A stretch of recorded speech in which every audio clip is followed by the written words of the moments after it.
the town's public and government access channels, available on Comcast channels 98 and 22. Channel 98 is your channel. If you have an idea for a program, want to host your own talk show, or submit a film, we're here to get your content on television. On Channel 22, we bring you live and replay coverage of government meetings and other town updates.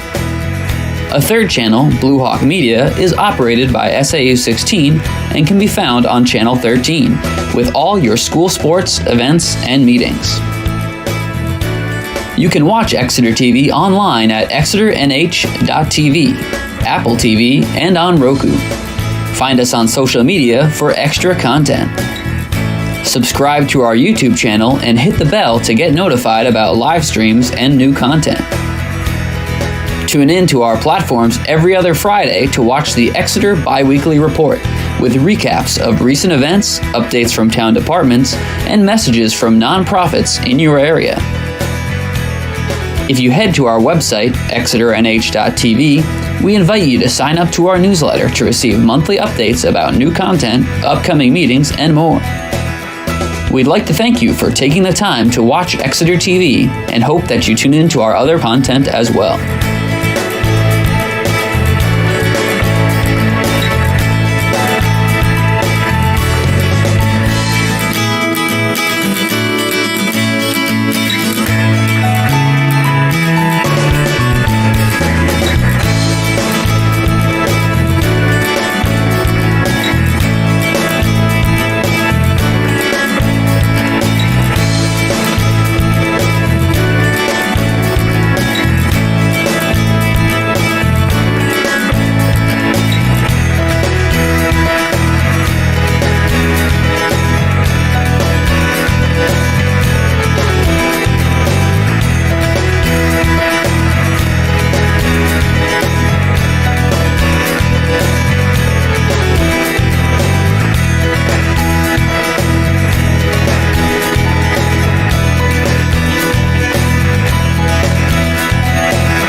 thank you everybody for coming. It's getting close to Christmas, in case you're interested about the chairman's opinion. It's relatively inexpensive, yes, sir. Oh, by the way, this is the Exeter Planning Board meeting of December 22nd, 2022 at 7 p.m. in the NOAC room. I'm Langdon Plummer, I'm chair of the board, and to my left is our vice chair. Aaron Brown. Thank you. And to his left is?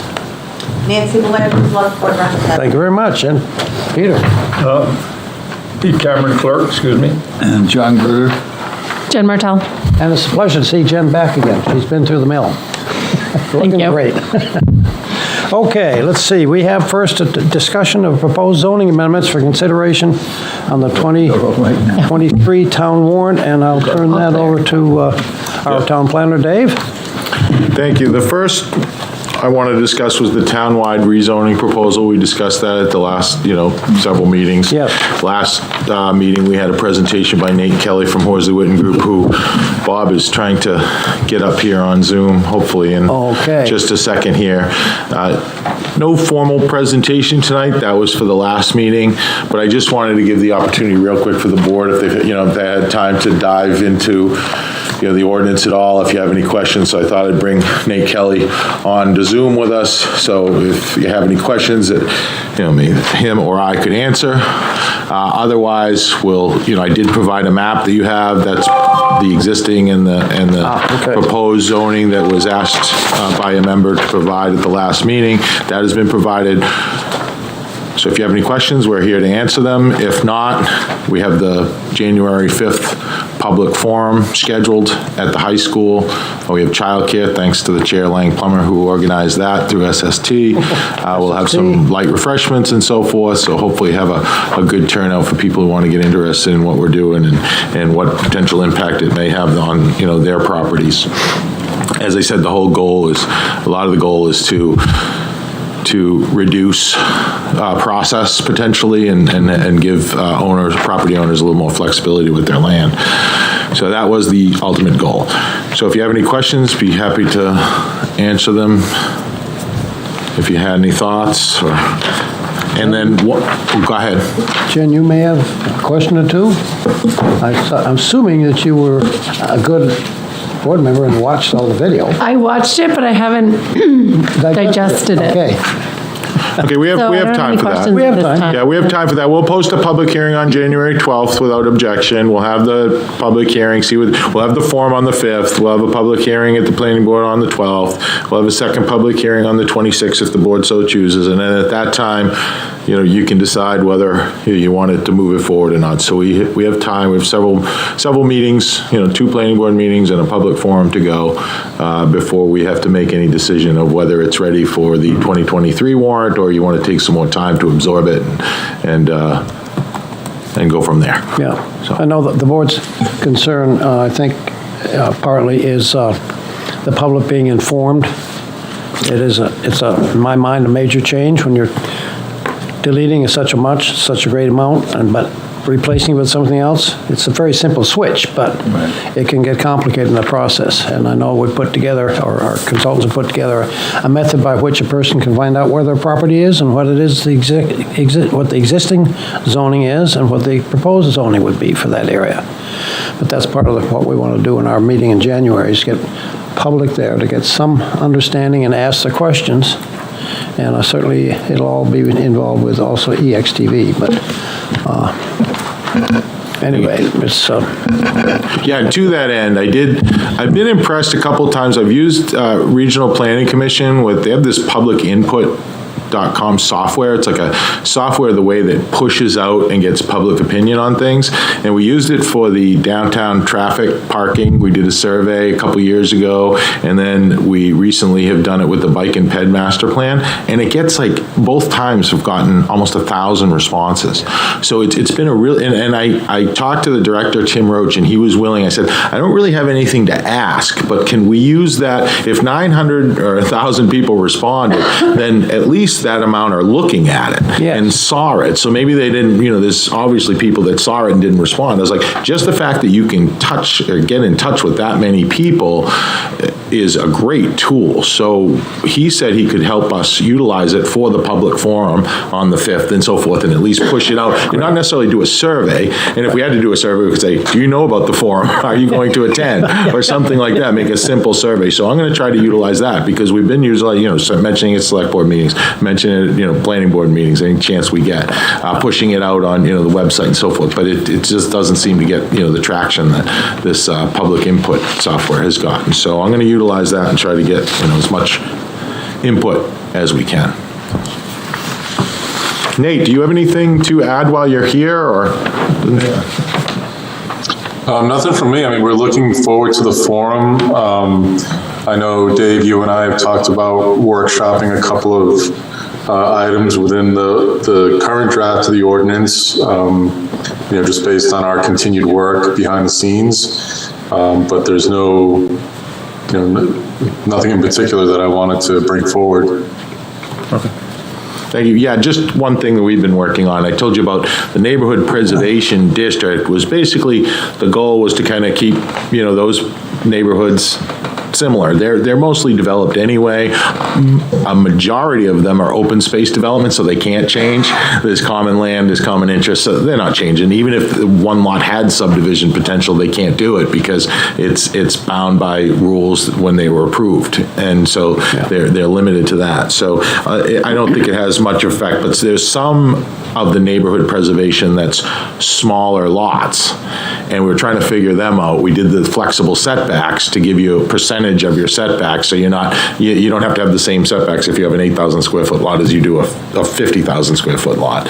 So you have the graduated setbacks, but if someone does have subdivision potential, say is on existing road frontage and they could cut it into two, and we rezone it to the 2 acres in neighborhood preservation, that might limit that. There's only maybe a handful, if any. I haven't done that GI analysis to do that, but if there is, I want to be sensitive to that. So we're working on a similar type to the setback to like do an average of the block. If there's an average of 12,000 square foot lots and then there's one that's 25, they will be able to subdivide. So it's no more, it's the average of the block.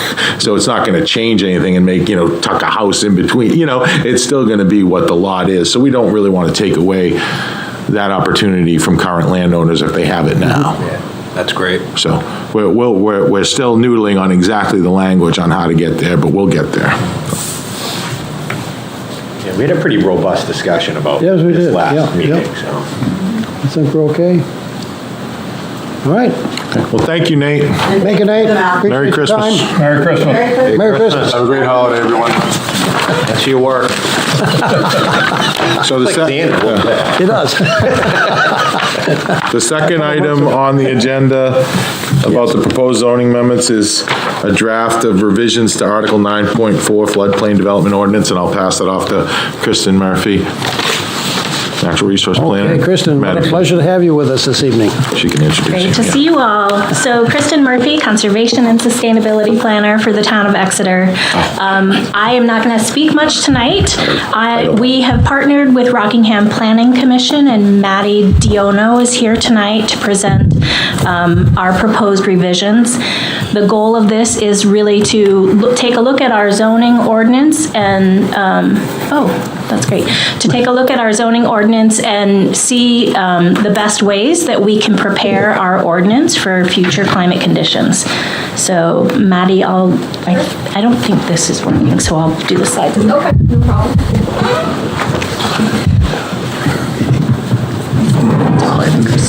That's an old one.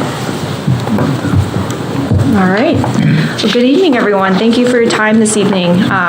As Kristen said, my name is Maddie Diano. I work for the Rockingham Planning Commission, and I'm here tonight to discuss our proposal for some amendments to the town's floodplain development ordinance.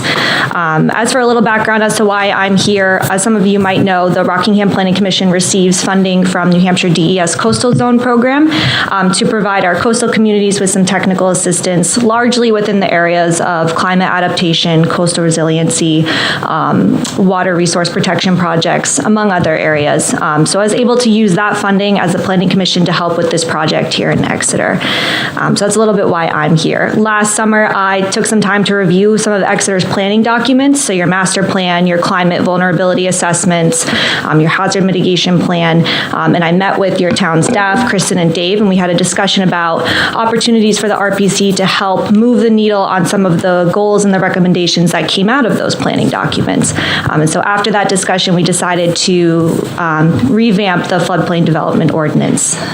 So thank you. That's why I'm here. Is it frozen? Okay.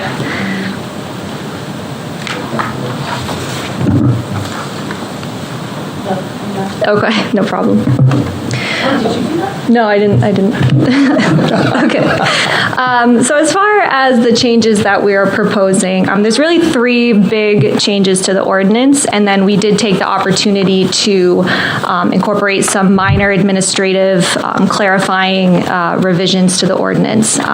So for the purposes of tonight, I thought I'd just walk through the three biggest changes with the board, and then we can touch on some of those administrative changes toward the end. So the first major change that's being proposed is section 9.4.5, and the new language is prohibiting new or expansion of existing septic systems within the special flood hazard area. The second big change is section 9.4.8, and this new language is requiring all new construction within the special flood hazard area to be elevated at least 2 feet above the base flood elevation, and your ordinance currently requires 1 foot of elevation. And then the third major change is actually going to be a new section in the ordinance, and this is titled Advisory Sea Level Rise Risk Areas. And the purpose of adding this section is to incorporate sea level rise into the town zoning ordinance and to educate property owners and the public about the potential future risks of sea level rise on properties in town. And then again, we did make some minor administrative changes, some clarifying statements. We updated the purpose statement, among others. So, and before you move on, Kristen, I forgot to mention that I did work in conjunction with the Master Plan Oversight Committee on these amendments, as well as your planning staff and your town floodplain administrator. So I'll walk through the first three big changes. Again, the first one is section 9.4.5, new or replacement water and sewer systems. This is on page 8 of your packets with the red and the green language here. It starts on line 277. And the proposed change here is again to prohibit new or expansion of existing septic systems within the special flood hazard area. And the reasoning behind making this change in our discussions with the Master Plan Oversight Committee is that when you have, as this board knows, septic systems or wastewater treatment located in areas that have a higher likelihood of flooding, that increases the risk of a system failure, which can impact groundwater, surface water, pose public health risks, among other impacts. So that's the first biggest change. The second change is to section 9.4.8, and this is your base flood elevation section. And we're adding new language here that will require all construction within the special flood hazard area to be elevated at least 2 feet above the base flood elevation. So as I mentioned, the current ordinance only requires 1 foot of elevation. Our proposed change is to increase that to 2 feet. The additional height above the base flood elevation provides an overall increased protection to the structure against flooding. This requirement exceeds the requirements of the National Flood Insurance Program, and it actually provides the property owners with savings on their flood insurance policy. And overall, this just increases the town's resiliency to future flooding events. This was a specific recommendation that came out of the town's sea rise climate change vulnerability assessment. And then the third big change is, again, adding that new section. It would be 9.5, and this is the advisory sea level rise risk areas. And the purpose of adding this new section is for 3 reasons. The first is to show which areas in town are projected to be impacted by 4 feet of sea level rise plus storm surge. The second is to educate property owners and the public about the potential impacts to properties from sea level rise. And then the third reason is to encourage property owners owners within these sea level rise risk areas to adhere to the same standards, building standards and design of the floodplain development ordinance as if they were in the special flood hazard area. The intent of this section at this point in time is to be advisory and strictly used as an educational tool for the public and the planning and zoning boards. Again, just to get across to see which areas in town might be impacted by sea level rise and encourage property owners to adhere to more stringent building standards within these areas. So I know that was a lot I just regurgitated, so we'll go through the maps, but before I do, I just wanted to point out, you can switch the slide, thank you. I just wanted to, again, point out that these are 3 goals in the town's master plan, and they're heavily centered on identifying properties in town that are vulnerable to sea level rise. They're aimed at increasing public outreach and education about climate change and sea level rise, and evaluating your land use policies around this subject. When we were thinking about this section and adding it as an advisory ordinance, we really did heavily go back to the town's master plan to make sure we were in line with the goals and recommendations of the town.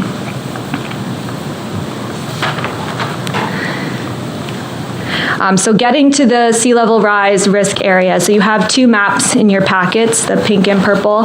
And I'll just point out, maybe Kristen can help point out if needed. The pink areas on the maps is the town's special flood hazard area. So this is the area that would be inundated by the base flood or the 1 in 100 chance flood event. The darker purple, which is a little bit hard to see, but up in the corners, and then there's a zoom. Yes, thank you. That is the 4 feet of sea level rise plus storm surge. So what we did here is we overlaid the town's special flood hazard area, and then we put the 4 feet of sea level rise plus storm surge on top of that. And you can see that the areas are largely the same. The 4 feet of sea level rise fully encapsulates the special flood hazard area, but in some areas it does extend beyond the special flood hazard area. And so those are the areas that we are calling the advisory sea level rise risk areas. So the purpose of that ordinance is to just educate those property owners within that area and encourage any new construction with those areas, but not require, but just to encourage construction to adhere to the same design standards of the floodplain development ordinance as if they would be in the special flood hazard area. Does that make sense? I'm going to pause. Okay. Any questions? I think. Yeah.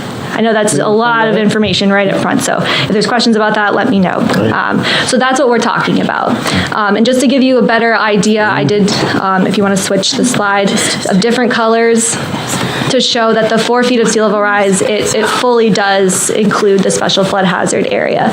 So where the yellow is the special flood hazard area, the red hatched area is the 4 feet of sea level rise. And you can see it's largely the same as the special flood hazard area, but does extend beyond in certain areas of town.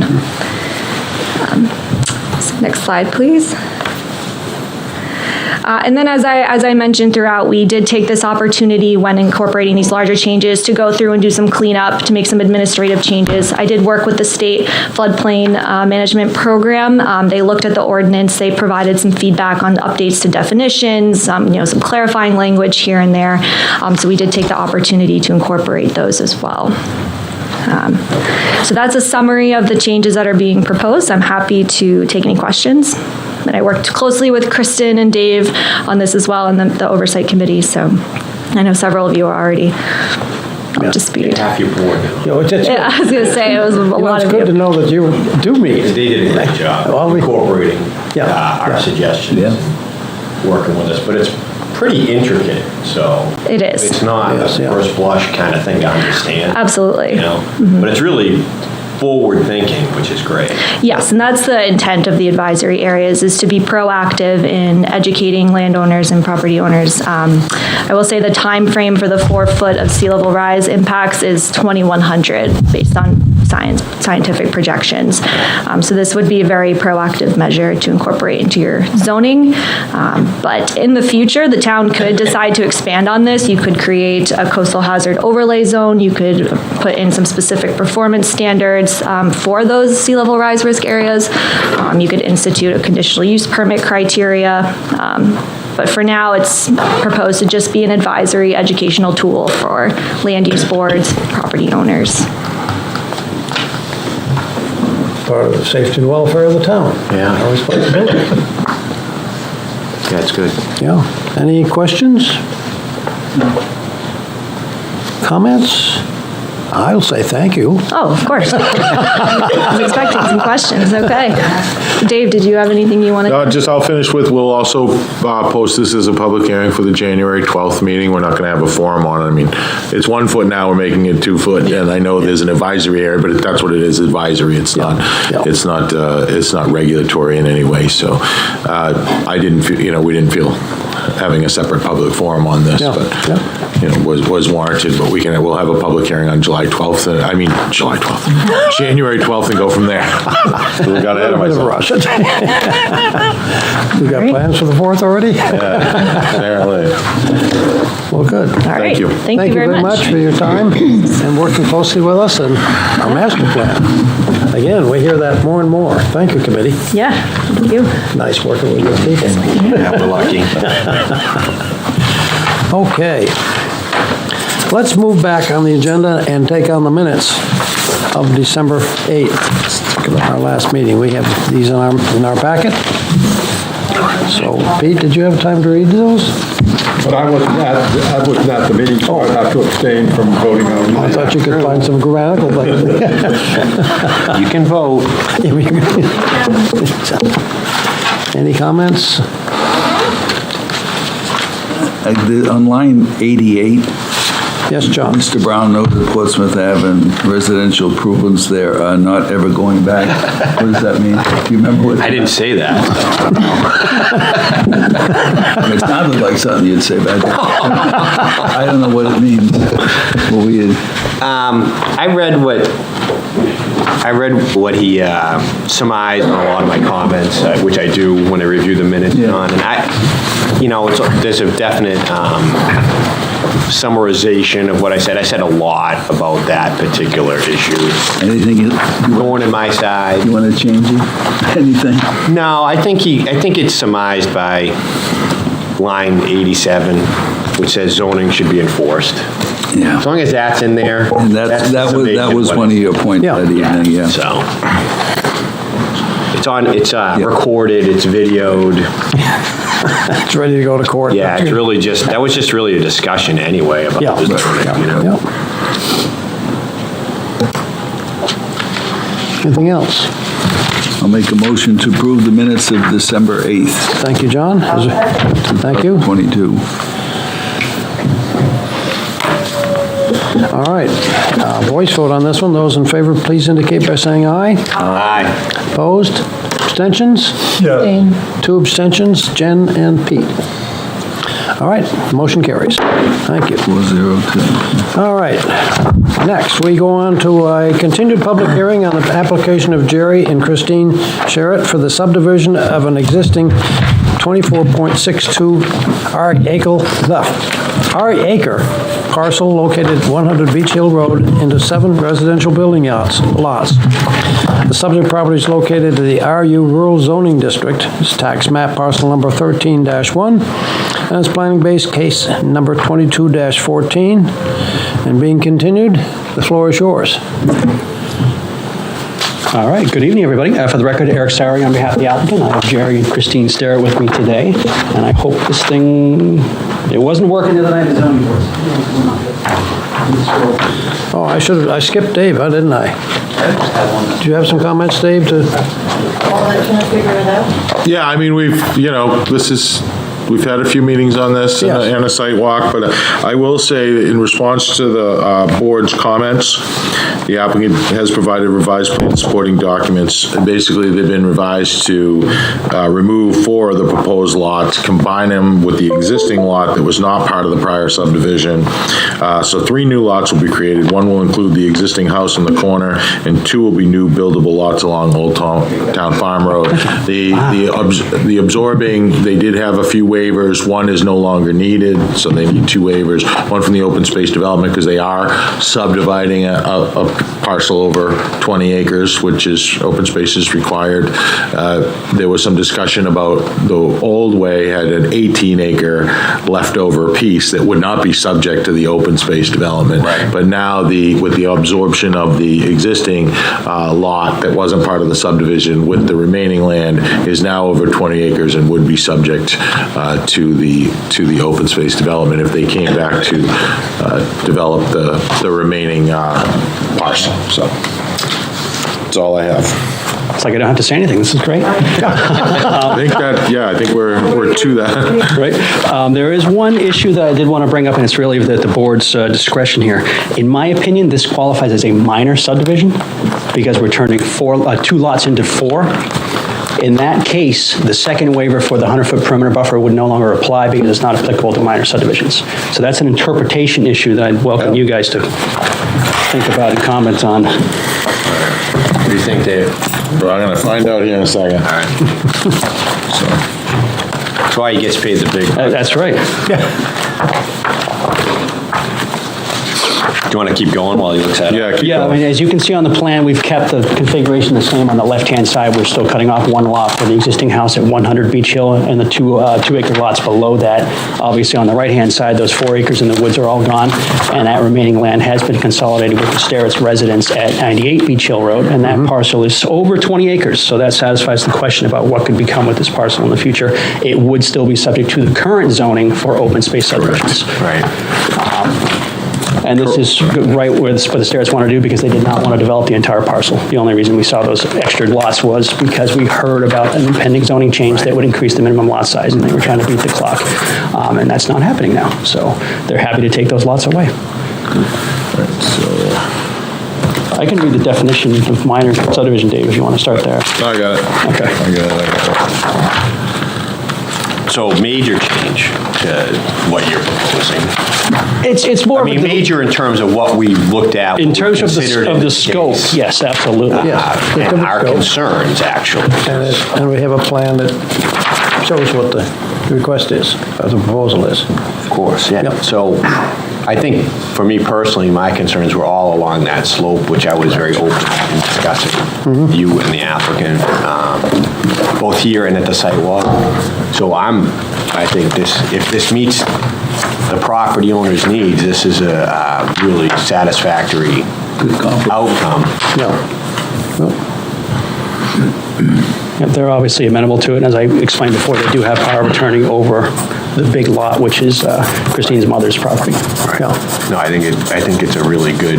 yeah, that's a good solution. It's simple, and it preserves as much land as possible now. They still have flexibility. They still have flexibility in the You don't future. really lose anything. Yep. And you still liquidate a little bit of your asset, which is the purpose, so I think it meets your needs. I don't know if the waiver is applicable that he's talking about, but I don't.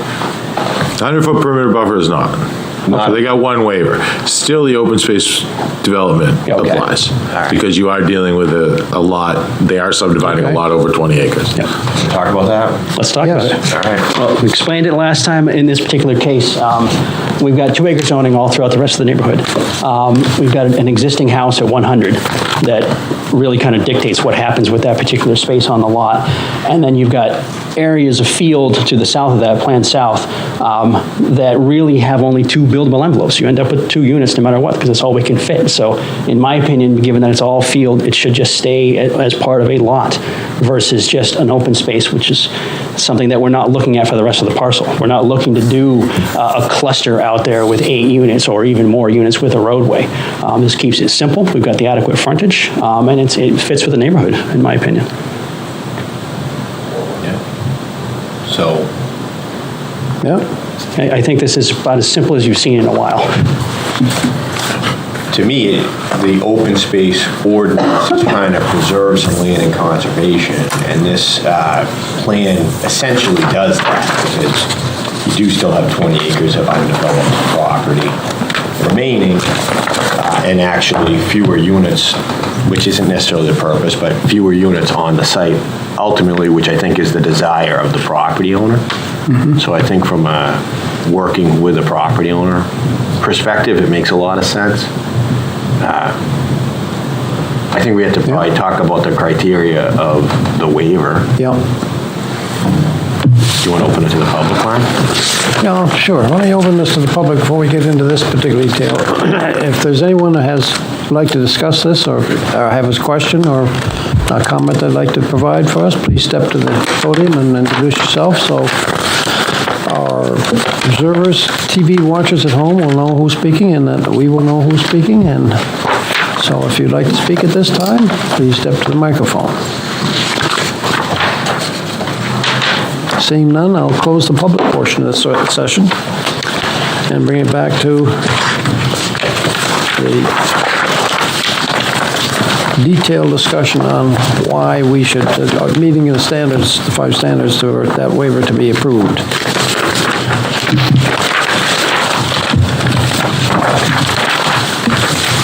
And we're talking about the subdivision of the lots. Eric, didn't you provide each criteria? I did, but I'm looking for it. I can't find it. I'm not finding it either. Okay. I thought you did. I did. But we can go through it. Let me find the section on waivers. I think you did it in your first. I did, yeah. It should be in this file, but it is not. It was November.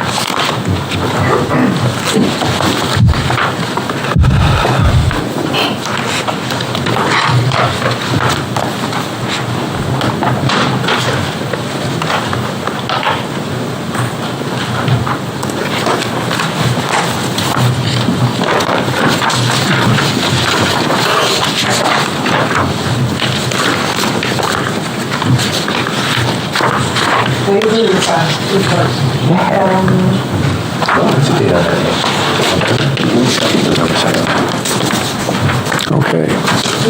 Thank you, Nancy. You got it? Okay. Yeah, we got it. I knew it was in there somewhere. So.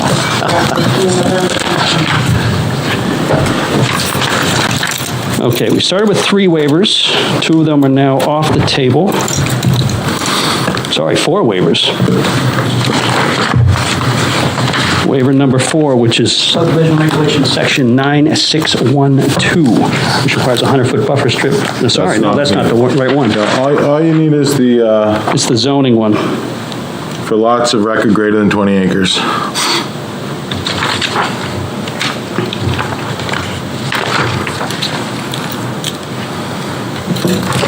Yeah, that's under zoning section 4.2, schedule 2, footnote number 19, which gives the planning board the right to waive the provision of the 20-acre threshold for open space development. Granting the waiver will not be detrimental to public safety, health, or welfare, or injurious to other property. In this particular case, it doesn't alter the number of units in the subdivision. If we did a cluster here, you'd still end up with this many. Actually, you'd end up with more if we were to go for a cluster. We're only going for 2. There's no maintenance here for the taxpayer either. We're not building a public roadway or other utilities. The conditions upon which the request for a waiver is based are unique to the property for which the waiver is sought and are not applicable generally to other property. In this case, we're unique because, well, it's 2 properties now in the application. It's about 24 acres total, and it's got a lot of frontage. This is not some back lot that's just sort of opens up into space. It's got all the frontage we need for proper house lots. Which is not very common, actually. I don't think I've ever seen one of this size with this much frontage. Very unique. There are also other unique features on the site that restrict development, being the wetlands. In this particular case, we've got wetlands coming up from the bottom, and there's 2 pockets on the left-hand side there that sort of restrict what we can do, and the existing houses that we've got to work around.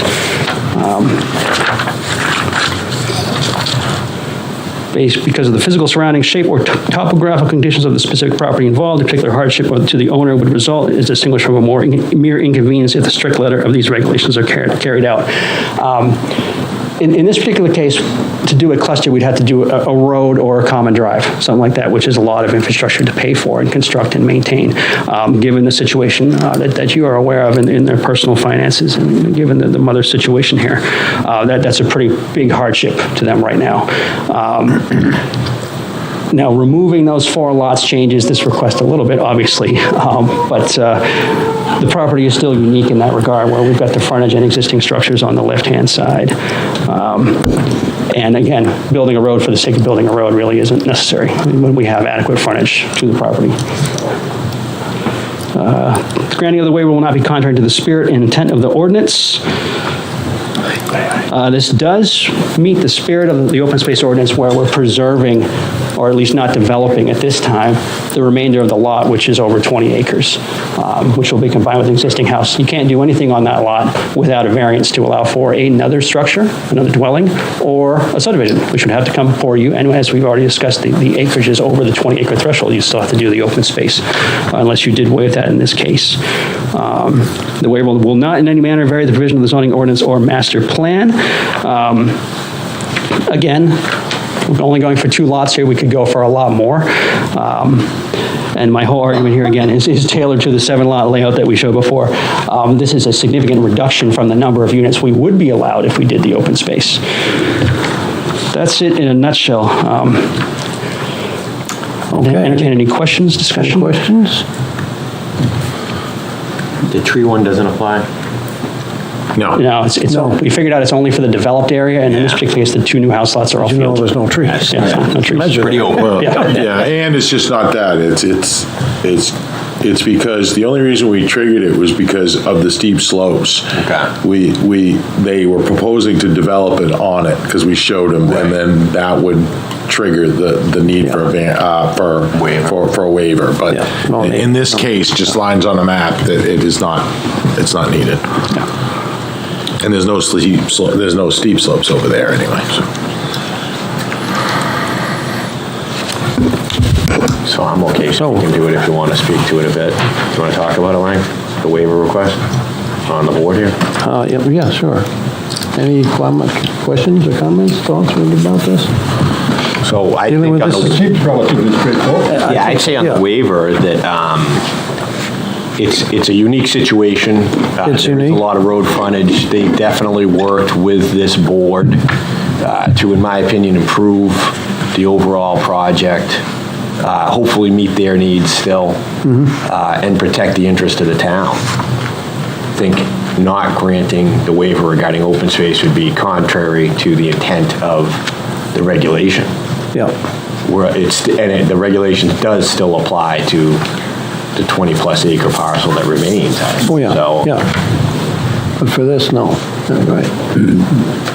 Do we have to acknowledge that in any waiver, that the other 20 acres aren't? No, you're giving a waiver for this subdivision only. It's not like a variance for a zoning board. You're giving a waiver on this application before you, and then if they ever want to subdivide that piece, and our rules are the same, and it requires open space development for a 20-acre piece, then they will be subject. I don't think you need to make it a condition of approval. It will automatically be. Well, it fits everything, seems to work very well. It's a motion, sure. Excuse me, Mr. Chairman. The folks that just came in, are you interested in talking to this particular thing we're discussing right now? You missed the public hearing. No, okay, I just wanted to give you an opportunity. If you want. Because I opened and closed the public session, that's what's concerned. If you have nothing to add to that. So you are here for it. okay, I'd like to make a motion. Subdivision for lots of record greater than 20 acres in area required to comply with provisions of open space development motion. After reviewing the criteria for granting waivers, I move that the request of Jerry and Christine, I hope I get this right, Starrett, Planning Board case number 22-14 for a waiver from complying with Article 7 of the zoning ordinance governing open space development be approved. Second. Moved and seconded. Thank you, John. We'll do a hand vote on this, please. Those in favor, please indicate by raising your right hand. Opposed? Abstentions? That carries. That then brings us, because we don't have to do the perimeter buffer strip, Nope. to a subdivision motion, I believe. If you're prepared to make a motion, I do have a couple of suggested yes. conditions of approval. One, a DWG file of the plan shall be provided to the town planner showing all property lines and monumentation prior to signing the final plans. This plan must be an NAD 1983 state plan, New Hampshire FIPS 2,800 feet coordinates, and 2, all monumentation shall be set in accordance with section 9.25 of the site plan review and subdivision regulations prior to signing the final plans. I can make a motion if you like. Sure. Ready. I don't think that there are any other Discussion? or, conditions that the board has in mind. Okay. Go ahead. Subdivision motion. I move that the request of Jerry and Christine Starrett, Planning Board case number 22-14 for subdivision approval be approved with the conditions outlined by the town planner, Dave Sharples. Second. Moved in second. Discussion on the motion. Again, a hand vote. Those in favor, please indicate by saying and raising your right hand. Those opposed? Abstentions? Done. Congratulations. Thank you very much, guys. You made it. It's been fun. It has been an interesting case. Come back anytime. I wish you best of luck and have a Merry Christmas. Merry Christmas. Okay. Just scan it up. Got here.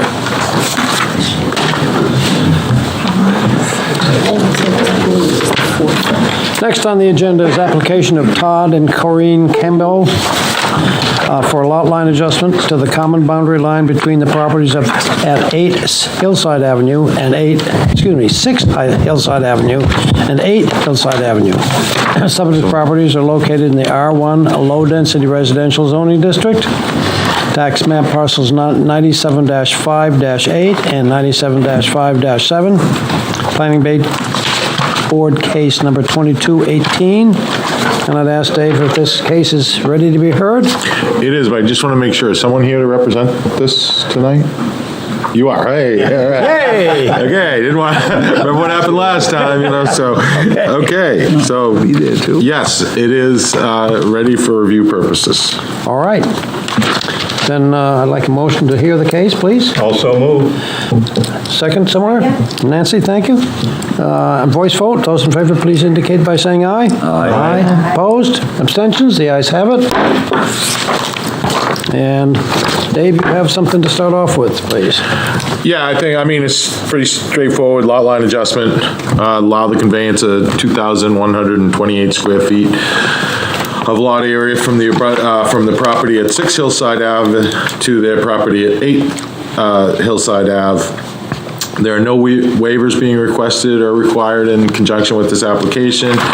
There was no TRC review, however, the materials were reviewed internally by the code enforcement officer, Doug Eastman. He found them to be in compliance with the zoning regulations, so there's no zoning issues. And basically it's, this is the one where I've been talking about this for a couple of years with the owner. We've always recommended what to do, and they're here before you. There's an existing shed that crosses the property line, some driveway encroachment, and this basically, it is a nice, rectangular lots with a straight, but some encroachments have occurred, and now they're just moving that lot line, so everything that kind of belongs to parcel A is on parcel A, or not really belong to parcel A, but assumed to be belong to parcel A. So both owners are on board, so I have no issue with the proposal, just I do have a couple suggested conditions. The standard 2 conditions of approval should the board make such a motion. Okay. Again, this seems, excuse me. Would you like to speak to this, please, sir? Oh, yeah, I'm just gonna, I am Todd Cambio. I am the property owner at 8 Hillside Ave, and yeah, we're just looking to get the lot line adjusted so it meets what we originally, the owner, myself, and my neighbor thought it was. We both bought the properties. There was a pre-existing driveway straight back to a retaining wall, which we just assumed was on my side, and so did my neighbor. Questions? John? Is that a shared driveway, or? No. So the other driveway is not shown? His driveway is on the other side of the property, like way to the left there. So both driveways are to the left? Yeah. Yours and his, yeah, okay.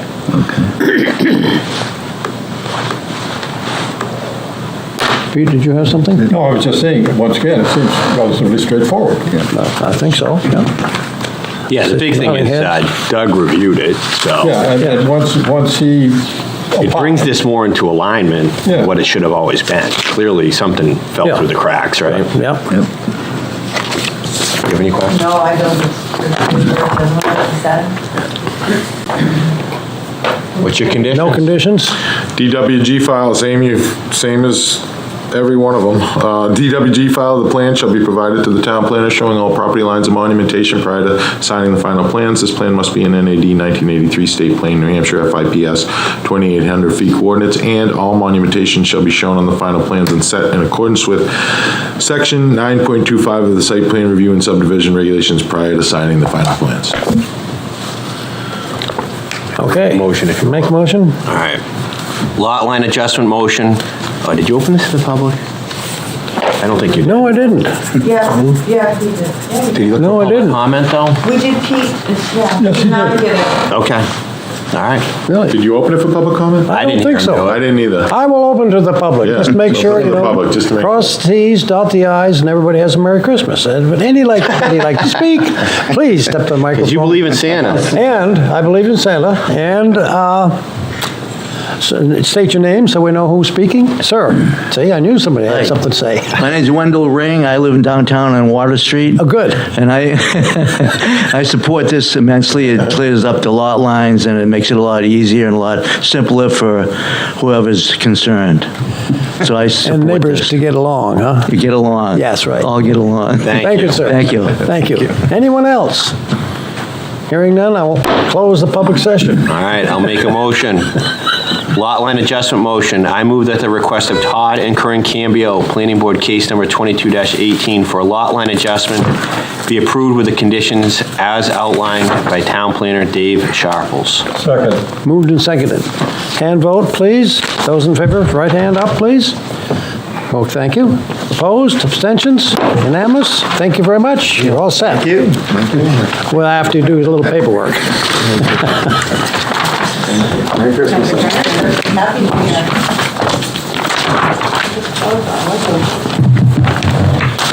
Okay. This one was all. The application of Hampshire Development Corporation for minor site plan review for proposed modifications to existing building at 173-179 Water Street to create a covered parking lot, surface parking, and residential units. Subject property is located in the WC Waterfront Commercial Zoning District. It's tax map parcel number 64-50, Planning Board case number 22-17, and Dave, is this plan ready to be heard? My opinion, it is complete for review purposes. Complete for review purpose. Would you like to make a motion there, Pete? I'll so move. Thank you, Nancy. Second. Thank you. Those in favor, please indicate by saying aye. Aye. Nays, abstentions? Thank you. Dave, would you like to begin to start us I off? will. As you stated, they're seeking minor site plan approval for proposed modifications to the existing building at 173, 179 Water Street in the Waterfront Commercial Zoning District. The applicant submitted an application plan supporting documents dated October 25th that are enclosed. A technical review meeting was subsequently conducted on November 15th. UEI comments dated November 22nd and a TRC comment letter dated 12/7 were also enclosed for your review. I did put a letter recently from UEI that I got. I gave you as the earlier tonight. It's their second review letter. Nothing, they still have, some comments in there, but we've had that discussion with UEI today. Nothing that, cannot be resolved as, under a condition of approval as we usually do with UEI, outstanding UEI comments. The project, probably most of you remember, may all of you remember, but a project at this site was approved by the board in 2018. But that project had 17 units and proposed demolition of the back building and a new structure in its place. So you really did a pretty thorough review on this site and approved a 17-unit building. 17-unit at the new structure. But while similar, this project does not include the demolition of the rear portion of the building and utilizes the existing space to construct 7 new residential units in about the 10,000 square feet of unused currently space in that building without tearing the back of the building off and bringing it and building new. So the applicant is requesting 4 waivers. One's from the parking area, the aisle width, they can explain that. Also the parking space area dimensions, because we pointed out at the TRC that I think they had them at at 18 feet, whereas our regs require 19. Also asking for stormwater management for redevelopment standards and grading within 5 feet of the property line. They've submitted written requests in accordance with our regs for those, and they can talk to them in more detail as the board wishes. That's all I have, Mr. Chairman. Thank you. Floor is yours, sir. Thank you. Good evening. My name is Eric Poulin from Jones Beach Engineers, representing the property owner. We're located at 173 Water Street, just across the way here. The zone is the waterfront commercial, and it has the historic district overlay on top. As Dave said, the intent here is to propose 7 residential rental units within the existing building. All proposed residential units are to be located on the first floor. The existing commercial and retail spaces that currently exist within the building on the first and second floor are to remain. Parking is to be provided for all of the rental units within the property. 12 spaces are provided in the existing parking garage, and there are 4 spaces proposed to the rear of the building as additional parking for the residents. The existing parking garage is currently unstriped. It is our intent to resurface the pavement in there. It's getting old, and to add striping to provide some additional structure to how traffic is going to maneuver and where cars should park, where they should be traveling, which we feel will greatly improve safety for vehicle movement on site. The existing driveway access to the existing parking garage to the south will be removed, located here. The garage is proposed to be partially enclosed. We're doing a open air metal louver system. It'll look like slats to partially enclose the parking garage. The additional site plan additions we have here are proposed pedestrian door access walkways in door locations. We have one located in the southerly alleyway here, which will connect to the existing sidewalk in that alley. And we also have a residential pedestrian door with a covered portico on the south side of the building for the residents. And then there's also, so there's one here, and there's also a smaller one here to the rear of the property, again, for the residents that are going to be living on site. We have some minor lighting improvements for the property.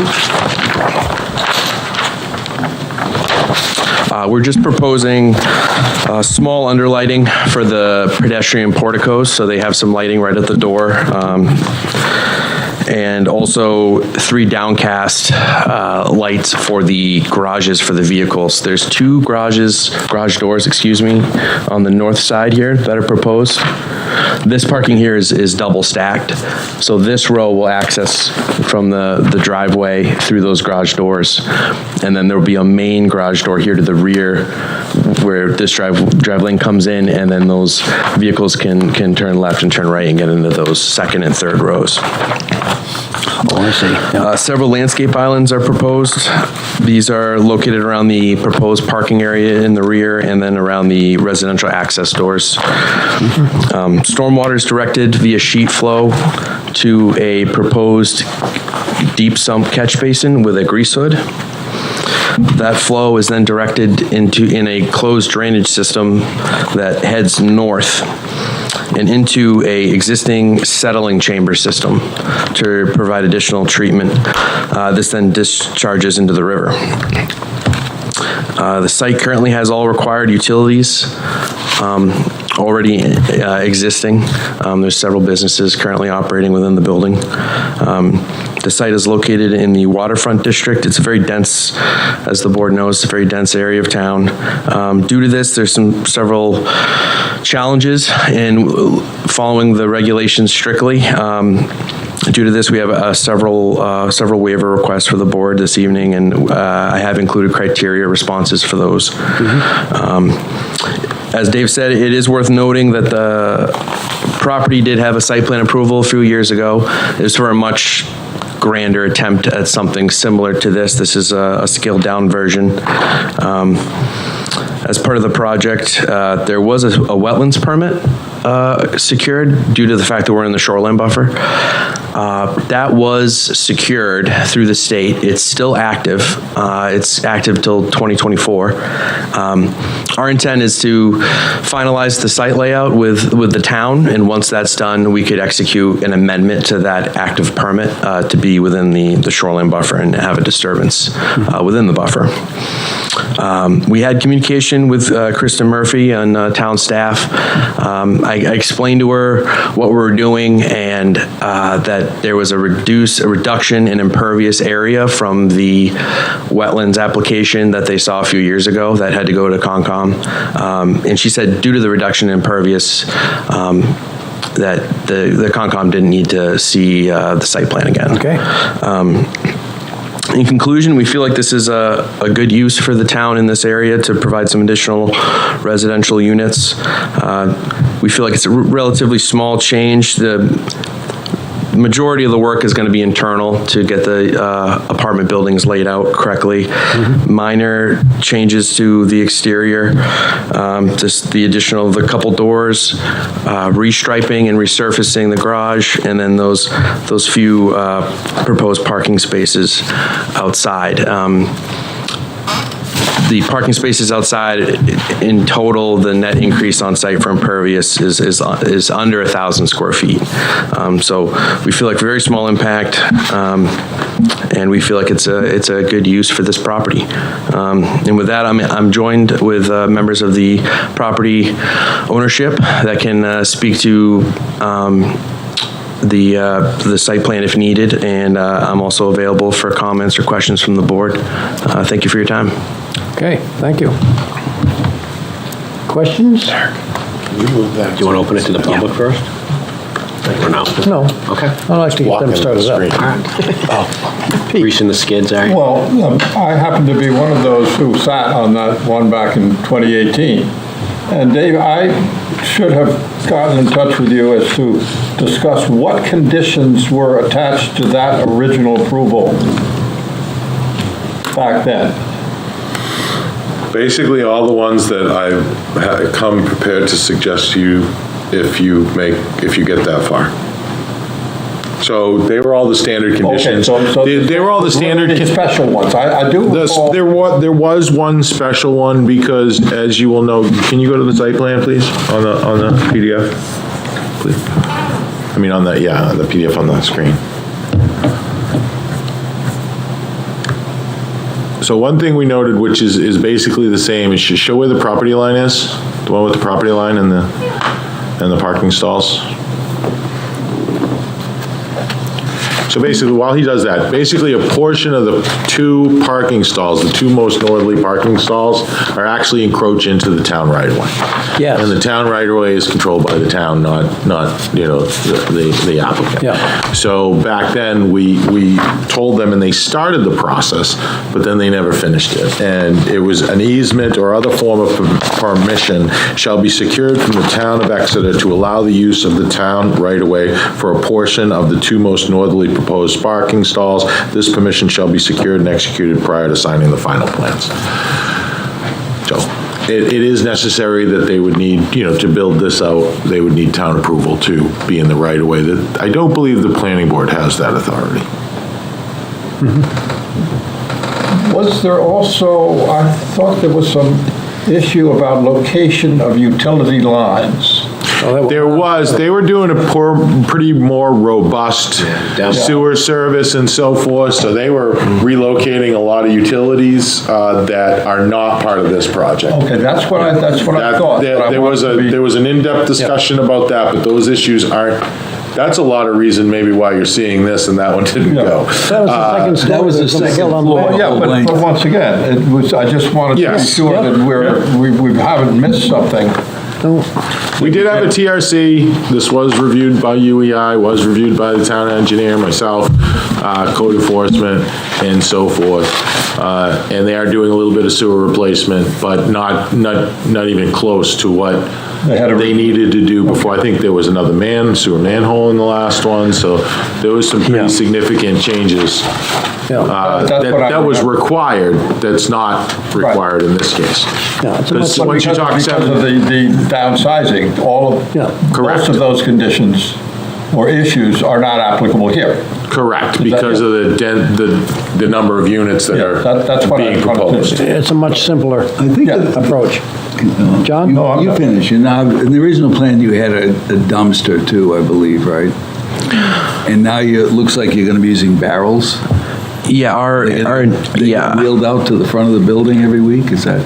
Our intent is to have trash collection internally and then have that brought to a location on the property where it can get taken by trash disposal weekly.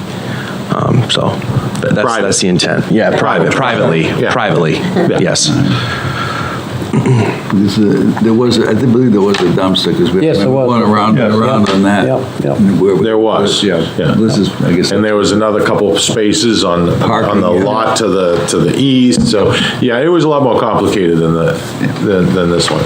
Yeah, we were adding another floor back then to the building. The sewer goes underneath the garage. Yes. So when we added additional load on top of that, we had to pull the pipe out. We were going to do a strengthening sleeve on the pipe. It was, we had to do a full upgrade of the electrical system. There was a lot to it because of how much we were altering the property.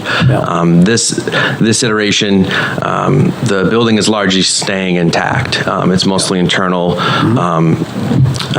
alterations to internal walls and some small site plan changes, but really trying to stick with what we have existing now. Okay. I have a question about, Dave, the parking requirements for this. On downtown stuff. Isn't it, what's going on? What is the story with that? Well. What do you mean, what's the story? How many units? They need, how many, whatever they got, they need. 7 units. They provide, well, how many are you providing? There are 7 units currently proposed. 5 of them are 2-bedroom units. Yep. Okay. And then 2 of them are 1-bedroom units. 1-bedroom units need 1 parking space per unit, and 2 or greater bedroom units need 2 spaces. And then there's also the additional add-on of every 4 units needs a guest parking space. So when you work that math out, we have the adequate parking. There'd be 14 required residential parking spaces needed, and currently we're showing 16. So for the residents on site, they'll have adequate parking. We're pleased to hear that. Yeah. And that's on your number 3 on G1? Correct. Yes. G1, number 3, Doug Eastman reviewed it, determined that it satisfied the parking requirements. We've had projects in front of us without any on-site parking. Yes, we have. We have. Yes, we have. We just had one. Church And conversion. I think we've approved one. We have. Okay, so I'm just, You're not. There was a waiver request in there that you had to approve. I don't know how consistent we are with that regulation is, I think, my point. So, But they're not asking for anything. Exactly. So Yeah. don't- I didn't say they were, did I? They're providing, no. but they're Talking about providing parking, That's why my I said favorite we're happy. subject. Don't start. Well, That's for another I'm meeting. just saying, it's great that they're doing it, but we have consistently granted waivers to parking in that zone. Right. So I just think it's my duty to make the applicant aware of that, because it does significantly impact any project in that zone. And I don't know, we've had a lot of studies on parking, we've had debates about it, and then I think we kind of started moving forward a little bit progressively, and then we kind of went into this COVID thing, and who the heck knows what parking is anymore, what people, now we're getting back to normalcy, I think, as a community. But at the same time, when we have applicants come in, some of them ask for waivers, some of them don't, it does really change the scope of their project and the yield of their properties. And it does, and you're a realtor, it makes their properties the first ones that'll get rented because they have parking spaces. You don't have to walk around town looking for one. well, you're putting words in my mouth, but that's your opinion. I also know it costs a lot of money to do it that way, and housing is at a premium down there too. So, you know, that space. And I guess the other thing I have on that is the condition of the town issue, the easement area, Dave. We make that a condition. I mean, I'd like to make sure that that doesn't hold this project up, I guess. Meaning. Well, then he could always revise the plan to get rid of those 2 spaces. I think that's my point. Exactly. So, is that? Well, he doesn't even need those 2. He doesn't need them. I understand. Yeah. So, when we make it a condition. Then it becomes moot. If we make it a condition. It becomes moot. It becomes moot if he removes them from the plan. Then he doesn't need to he's satisfied that condition because he no longer needs what you're asking him to get. Yeah. With the application we have in front of us, the plan we have in front of us, it shows those parking spots. Correct. That's correct. And what we're discussing is a potential condition of approval, which requires him to have a satisfactory resolution with the legalities of the access to those 2 units. Correct? To utilize those 2 spaces within the town right away. Correct. Yeah. So what it is that is a condition placed on the plan. Then if he comes in and the applicant contacts me, I can, that would be a plan amendment that I could approve. You can do it? Because he's not violating, he's going from 16 parking spots to 14. He meets the minimum parking requirements. If he was going below the parking requirements, that would trigger, other things, zoning and planning board. But that's a project change. That's something that I could administratively That's a project change that you can do. But then that condition is not applicable. Got it. Right. Good. So everything washes. I think it's important to discuss it. That's no, absolutely. why I bring it that's up. That's a good point, and I think it's just, to me, I hate to see these guys go through everything and then have some, I don't know if it's technical hang-up, but kind of extra work hang-up. You know what and I appreciate that. Yeah. If we were to hit a snag with those 2 spaces, as the board stated, they're excess, really. If we felt like we could abandon that attempt and go with right on the money, the required spaces, I could quickly draft up a plan showing that and then get that to Dave and deal with it administratively. We'd be more than happy to execute that if that were to occur. Yeah. Great. Not to say the town wouldn't work with them. Right, of course. Just in case department. Well, I think it needs to be clear to this board that that's the authority we're pushing out there too. Yep. And I agree with John that having parking certainly under coverage improves value and utility of the property. So it's a great plan. I just think it's worth discussing that we don't always require any parking. And important to note that these spots are actually outside the building. They're not undercover because they extend beyond and into the right-of-way. But they did start that process with the town before, and the town was amenable. I think they went to the select board. And and they went to the select board and they got, okay, and then there was some additional information they were coming back with, but then the project got put on hold and they never finished it. Right. So the town seemed amenable to it, but if not, it'll be solved because they don't have to go below their minimum parking requirements. Right. That's key. It is key. We did get very close to finalizing that agreement with the town. About as close as you could get to without actually doing it. And then the project stalled. But we were right at the finish line and everything seemed to be going accordingly when we did attempt it a few years ago. Good. Okay, I have a question. When you were talking about the lighting over the doorways. Yes. There's no light shown on the plan for the doorway that's nearest to Water Street. I'm sorry, could you repeat that one more time? It doesn't appear to be a light over the door that's nearest Water Street.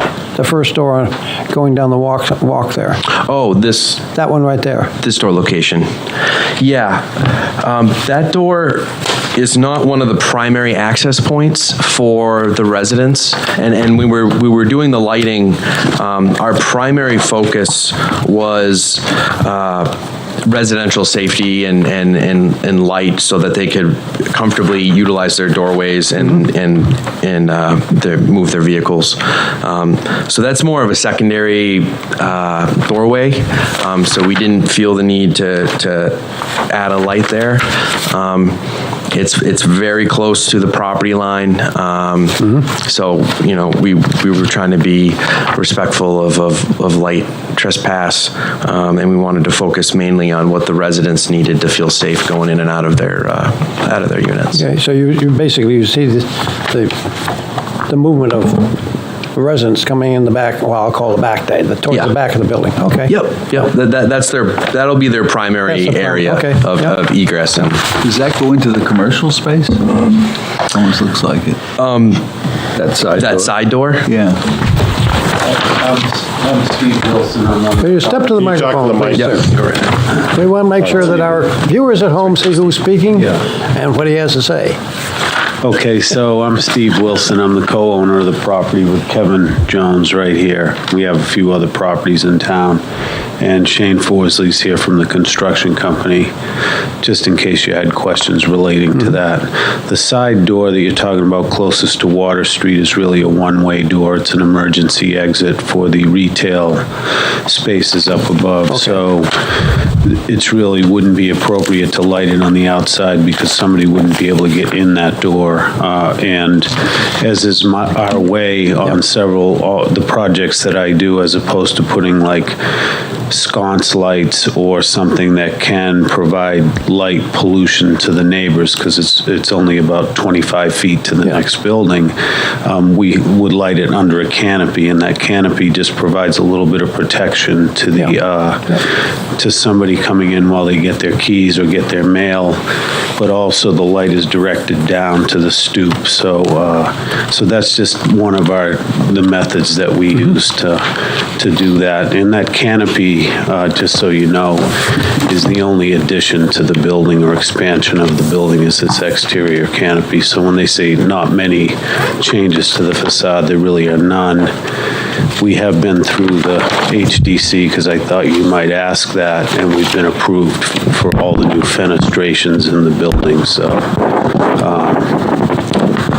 to bridge that with you. Thank you. I think, just to remind me, who was on the board last time this was here? I was. Jen, were we all? Yeah. No? No, Nancy's the only one, and of course Quinn was. It's 4 years ago, but it doesn't seem that long. Time passes, man. Time passes rapidly when you have fun. Yeah. So, I mean, we're quite familiar with the property in that respect, Yes, if I remember, there were long discussions. This was when it was much more intense. Well, we had concern from neighbors about obstructing their view. If you guys remember that, obviously, right? And that goes away because they're not. Yeah, they're not built. They're not built. Yeah, right. So we spent a lot of time on that. Yeah. Well, let me open to the public. Anybody here that would like to speak to this project, step up, please, and introduce yourself so everybody knows who you are. And my name is Heather Taylor, and I'm coming to you today as a resident of Exeter. I live at 163 Water Street, right next door at the Merrill Block, and I am very thankful that this project is going forward as the current project as opposed to the one you all are discussing years ago. So in general, I'm in support, but I have some questions. And maybe questions to the owner. A couple things. There's snow storage area shown on the map, but I'm not exactly sure how they're getting to that, because again, we share a property line with the Merrill Block Condo Association. There are other things, the walkways that look like they go out. They go out, both the one that you were talking about, the commercial one, goes out to the existing walkway that is, I mean, it's our walkway, but the public uses it. And it looks like the other one to the, we'll call it Plan West, that one also is coming out to our driveway. I guess I'm just concerned that, we don't want to invite everybody running in and out. I mean, it's bad enough with at Vivo and all of their customers coming and going sort of through the lot. But so that's just one concern, is snow storage. I know you had gotten approval also of the fenestration, but when you were doing that, it was more for commercial, and I think you were looking to do it as offices. So I didn't know whether, given the fact that it is now residential, whether there are any changes to that. And then I had a question about the town property, but you obviously have discussed that. And then the only other thing is because of the land and the property line, I mean, they own sort of a good bit of it, but I'd love to be able to have some combined improvements to the land that is between your property and then, I mean, you own a portion of it, we own a portion of it, but I'd like to be able to have something so that it all looks contiguous. It's not like here's the line. And just that there's some conversation that happens with the Merrill Block Association before that goes forward. I don't know. Those are, and it sounds like you're doing trash versus dumpsters, so that's it. So I'm in favor. I just had some questions. Thank you. Ma'am, sorry. Sure. Can you reiterate those? Just like the highlight. I'm taking notes and you talk quicker than I write. Sorry. Okay, so snow storage access. Snow storage. Fenestration changes. Were there any changes from, I was here, happened to be here on my day job, when they were getting approval from HDC. Yeah. I just wonder whether they've changed now that it's gone from what I think at that time they were looking to do offices as opposed to residential. Okay. I'd hope for the residential there might be more. And then it has to do with the property, the improvements to the east of the, I assume that's east. Kind of the property line. To the property line, and making sure that there's some condition that there's some engagement with us so that it is one. And then I guess the only other question is the pedestrian access over our property. That's fine, but I feel like I'm not speaking for Merrill Block Condo Association, but nobody's talked to us about this. I realize Kevin's part of us too, for momentarily. So I just want to make sure it goes forward. We have some persnickety people, and I want to make sure that it's just dealt with well. Thank you. Thank you. That's it. Thanks. Do you folks have any concern with talking about the walkway? Hey, applicants, do you have any concern about meeting with your neighbors and about that common area? It's got to go to the mic. Engineer to put that. It's got to go to the mic. It's got to go to the mic. Yeah. Steve, you got to go to the mic, please. Can you speak to the mic? Just repeat what you said, standing there. Slowly, right. So you can see our property line and where we said was the emergency exit right there. And I don't want to say officially, can I point to it? There we go. And, our folks at home. There we go. Okay, so you see the crosshatch or the herringbone walkway, which at Water Street sidewalk comes off right at the corner of our property line. It comes down, it crosses over the property line just a little bit. So that emergency exit from our building comes directly to the walkway that they use and also the restaurant uses. So there's a number of uses there. So that was the intersection. And then when you move back down to what will be the main residential entrance, we directed our sidewalk directly out to the right-of-way, the curb cut that's there. So it does cross over a small area of the Merrill Block land. If we meet with them and we can convince them that it is a well-organized way to do it, if we can't convince them that that's the best way to do it, then we would take a left and come towards the rear of the building across where it says snow storage. You'll also notice that on our property at the corner there, we could have snow storage there, and we can access that. So we just see that as a place where in a real excessive storm, you might push snow up to that area, but you could push it off of the outside parking. That's the only area that we plow, is the new 4 parking spaces. So we certainly intend to interface with them, and no matter where that property line is, you see the sort of void between our building and the property line, which of course we intend to re-landscape. We've already cut down the saplings that had grown up there. So the answer is yes, that would be best for us, and certainly best for them as well. So that's my explanation. The snow storage shown here is a little excessive considering the 1,000 or 1,200 square feet of outside paving. So I hope you can see we would have plenty of area for that. We don't have to go out onto their property to push the snow up where it's shown. So her other question was something about the HDC. Oh, yeah, you mentioned that before. I didn't mean to skirt that. The window locations will not change from the plan. To be completely honest, we may go back to get a more traditional window approved in the same locations, a double hung like the rest of the building has, rather than an awning window, which is more appropriate. But we could live with the awning windows that were approved. We think it will be better aesthetically to have the traditional double hungs that show on the sides of the building. So we will be returning. And then, of course, there's always the trip back for the little odds and ends that you didn't anticipate. So I wouldn't expect wholesale changes, and certainly not location changes to take place.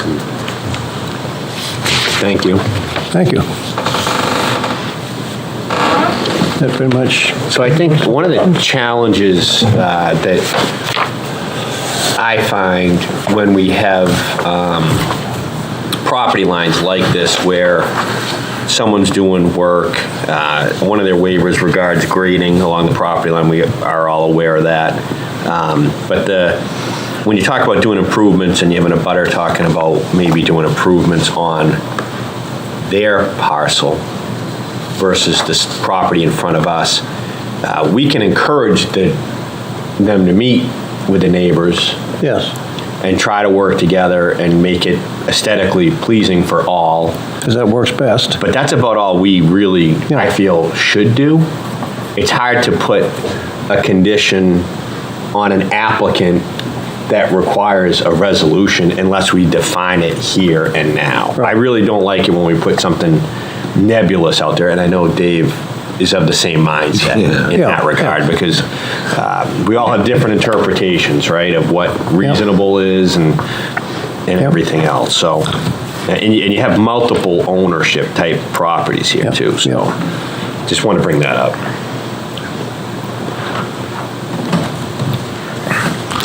But one of my conditions, because like the proposed, this was after the TRC, and I mentioned, they were showing doorways, but just doorways to nothing, and I was like, what are they gonna stand on, They did make a connection across the property in this proposed 4-inch porous paver sidewalk. One of my recommendations was remove the proposed 4-foot porous paver sidewalk on the southeast side of the building, because A, you don't need that, B, it implies that it's going to an adjacent property. And then if they want to put that, they can work with the adjacent property owners, and that's a private property matter between the owners. I don't think the planning board should get involved in that, and that should just be removed. They have the portico and the concrete pad, so there is some respite, but then where people go from there to show going across on someone else's property, just have it removed from the final plans. Talking about the spot between the two snow storage bubbles? Correct.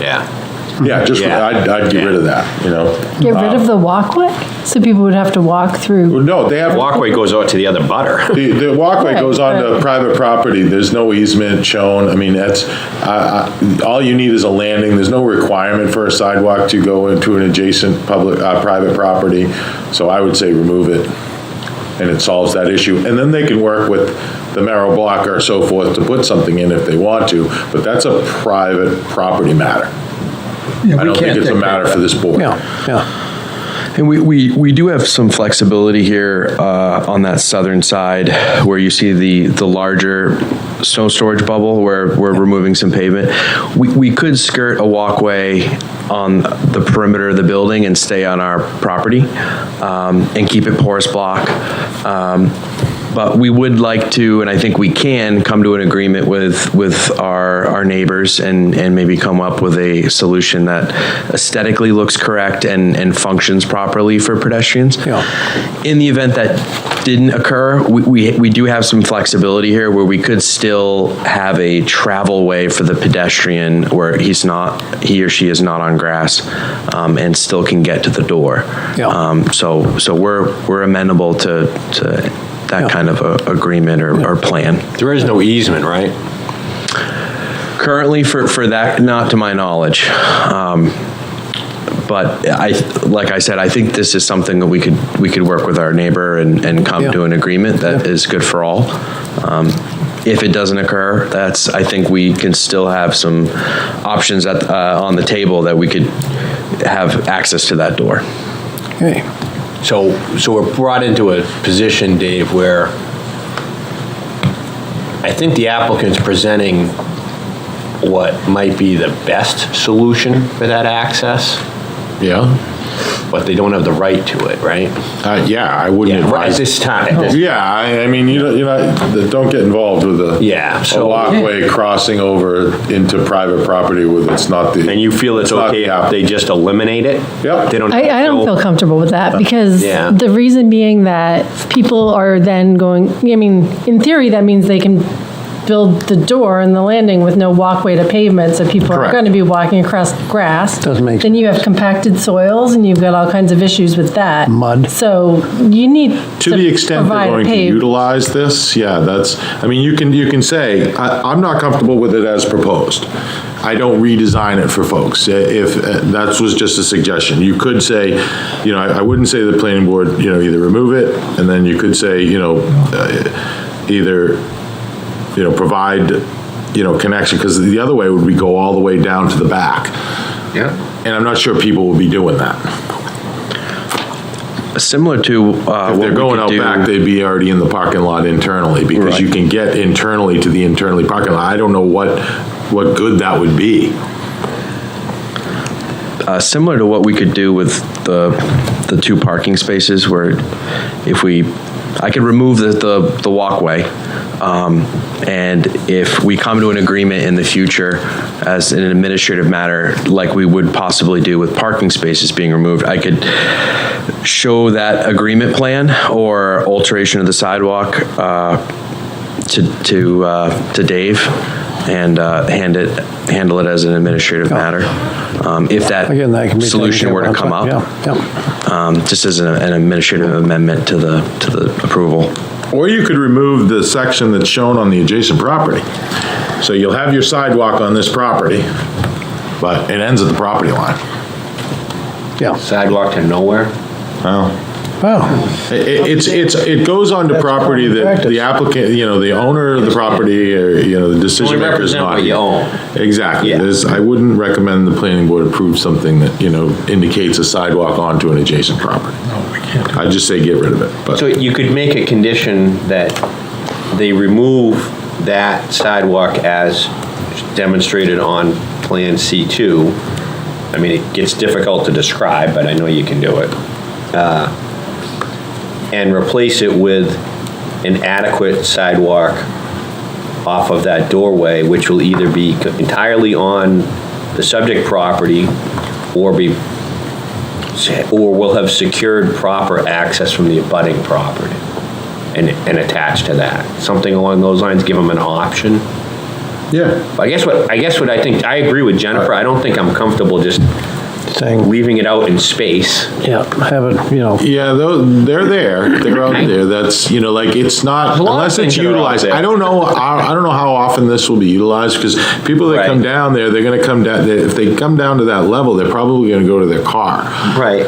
I don't believe it's required by code, right? No, it's not required by code, so. Right. When they go, they're probably gonna go north. Go up to Water Street if they come out that, for some reason. Or they're gonna come down from Water Street to get in that way. I think so. They're probably going to go on the adjacent property. They are, Realize yes. it, so- Yeah, so providing a sidewalk down to the town right away toward the river, you can say it, but I'm not sure it'll be utilized. Just trying to We apply could it. show the walkway on our property, and if, in the event we come to an agreement with our neighbor, we could just quickly just quickly do a modification and change the direction and then move forward. I think that's, I'm comfortable with that, for sure.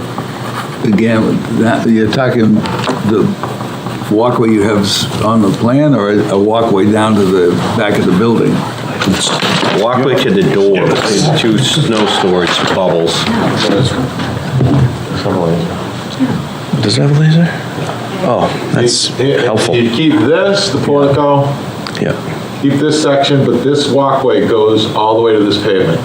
There's a few feet of that walkway that's on the adjacent I get property. that, right. You just remove this section right here. It doesn't show, that's what you're approving. You're not approving anything on an adjacent property. We can. Exactly. I agree. subject to change between neighbors. But what did you just say? Because I thought you offered something better than. Yeah, we. Can't come to an agreement. I thought I heard something better. Details. He did. This laser's quite He said he would handy. go along the property. We could either have the walkway extend right out the side and run along the building. That's what I just said. Or that's what I heard too. When we get to the property line, we could take a turn and run until we hit the existing pavement area, which is on our property, and just have what's right there in this corner where we finally touch pavement, which is on our side of the property line, terminate the walkway, then that is their way to egress completely on our property. Which, that could be the solution for the approved plan set, which I'm fine with. And in the event we come to an agreement with our neighbor to jump across. Negotiate something better for both sides. Yeah, I could quickly change the plan and then get that over to Dave, and then I think we could handle it as an administrative change to the plan. I'm okay with that. I don't think we need to get involved. No, but we have to get involved and say you're going to put a walkway in to the paved area unless you come up with something better with your neighbor. Yeah.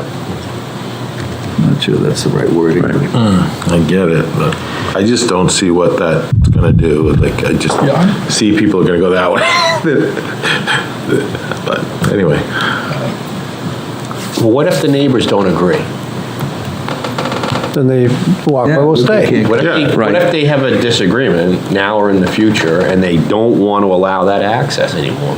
Then I believe that entrance will be moot because no one's going to use it. You won't be able to. It won't be utilized. I just, in its location and its level, and people that come down to park or go out can easily go out the back and walk out. It's not a required entrance by code. They put it there, so we said, well, show how you get a connection to it, and that's what they showed, and that's hence. So what if they just get rid of the access? I asked them. What if they just got rid of the access and we say... There must be a reason why they want it. To me, that's administrative. It is a nice access, but if there is cooperation with the neighbor, it's a really nice access to have. Exactly. But I guess they could always add that access and it wouldn't trigger site plan approval. That's what I'm saying. So if they removed it for the final plans, worked out a deal with the adjacent, then they could always put in a door and they got it approved through the HDC, so they could just work it out and then build it later without site plan approval. Because that certainly wouldn't trigger site plan approval. To do, so. Oh, I see, there's another egress from the building or out of the building. Is that the answer? Well, let me intercede. There's actually, that's what would be a visitor's entrance, more than like if you lived there and you were going out to have dinner and you weren't going to grab your car, you'd go out that door. If you were visiting the residents there, we want to draw the visitor to that entrance because it's out of the traffic around the building. So I think I have a solution that's simple, because I like to keep these conditions simple. So Yes. you could We do too. attach the condition that we provide appropriate sidewalk to that entrance. So that would encompass either making a deal with the people next door or bringing it out to the public right away, because we've got two avenues now in front of us that would be acceptable to me and one that would be acceptable to you without showing it. So my suggestion would be we take that sidewalk off entirely on our property and their property, and then we'll present the final plat to him, satisfying the condition that we provide a sidewalk access there. I think Commissioner Martell is correct. To not show anything would be disingenuous, and it also, if you have a sidewalk there, it does direct a pedestrian what the proper way to go is. You can't keep somebody from cutting across as you can't anywhere else. But I'll just offer this as well. You'll notice that part of the sidewalk that the restaurant uses to get to the back of the waterfront is on our property. Right. So I don't think we'd be any more likely to say to the Merrill Block, get your sidewalk off of our property, than they would be to say to us, you can't come out in this location. That being said, there might be a safety issue or some operational issue that Merrill Block just didn't want us to do that. If we didn't, we would bring that sidewalk to the rear of the building and call it a day. Yeah. So I think as a board, if you just say the condition is to provide adequate access, sidewalk access to that entrance. I don't want to do away with the entrance. I think it's a nice, safe, quiet place to have that. And you have your residential lobby right inside that door. That's correct, yeah. Yeah. So if that would be, I think, the clean way to do it. That's just my opinion, but. Sounds good. That's a tough one to Let me write. open this to the public. That's a tough one to write. I'm trying. What are you thinking about that? I don't think so. Okay. Let's see what our. Remove as shown and provide appropriate access with a sidewalk. When? Final plans? Prior to occupancy. Prior to occupancy. Okay. Yeah, to be reviewed by town planner. Yeah. Prior to CO, okay. I mean, it's not, if the door is not even required, then I don't have an issue with just a door, as long as they're gonna provide a sidewalk As long as at it's- some point prior to them And the condition being getting that they won't be. occupancy. That's fine with me. Yeah, that occupancy. We would need to submit a conditions of approval set for the board to sign. Right. Right. So it would be included in that submission, which would be the final submission before it Oh, gets could be a note on the plan, Yeah. right? Could be a note on the plan. Yes. Yeah. Well, he's telling you he's gonna have it done before, so that's good. Yeah, I think either way. I mean, I don't think it's disingenuous to remove, because it's like, it's not required, it's not in our reg, so, it could do either way, and they could deal with it and just do it. But for the sake of, moving on, if that makes it simple, then it would be remove the proposed 4-foot porous paver sidewalk on the southeast side of the building, and provide sidewalk access and show sidewalk access to the door on the final plans to the satisfaction of the town planner. Is that right? Yeah. Yep. That's fine. Okay. Okay, moving along, sir. Good evening. My name is Wendell Ring, and I'm a resident at the Merrill Block, B1. I'm on the second floor. I'm right on the corner.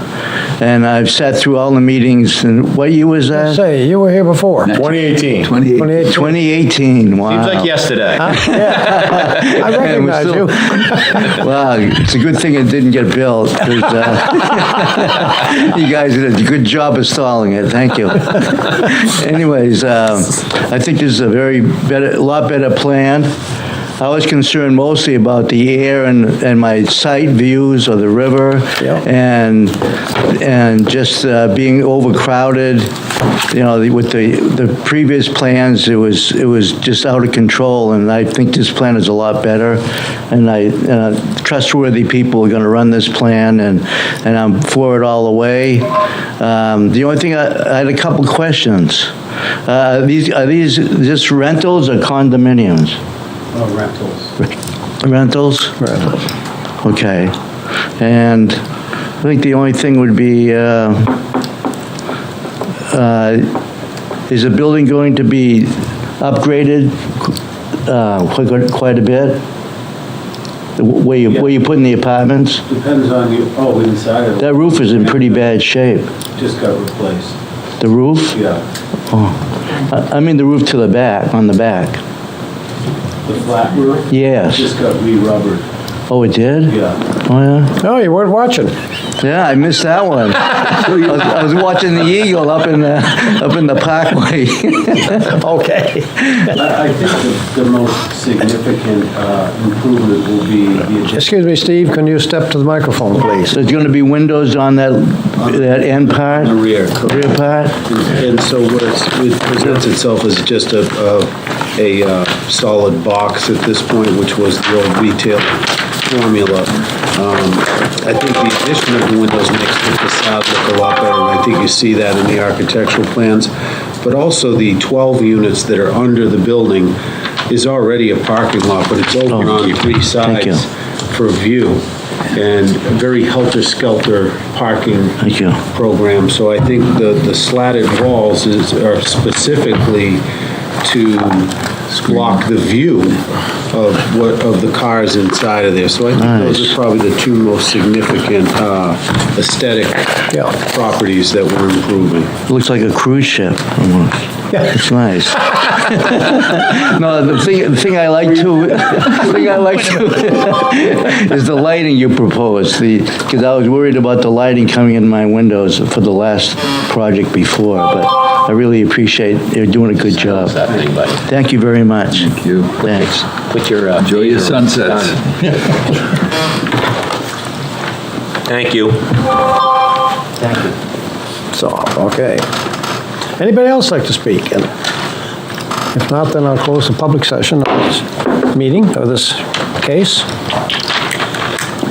Back to the board. Mr. Chair, I have a couple of questions. Yes, please. So one question I have is for the landscaping, I'm seeing pretty large islands, and I was wondering, there's some vegetation shown, but I was wondering what the ground cover is going to be where there's no vegetation. Is that grass? So the islands you're seeing, our intent was for those to be mulched and have them be. Eric, can you put up the grading and drainage plan on the screen, please? Because that's where the landscaping is shown, the grading and drainage, right there, Yeah, so you can see there are 4 landscape islands located around the property, and those have a dashed perimeter line kind of enclosing those different types of plants. Those are intended to be mulched, and then the areas outside those footprints would be loamed and seeded, and then we'd like to have some nice grass. Yep. Yeah, I don't see where that's called out. Yeah, it That's is. grass. It's on another. How does that differ? I don't want to go back to the other plan, but how does that differ from I'll say the original plan, landscaping? I can't recall. Okay. I can't recall. That's all right. Don't worry I about it. apologize. That's a good answer. I did work on that project, but I can't remember every part. You said 4 areas.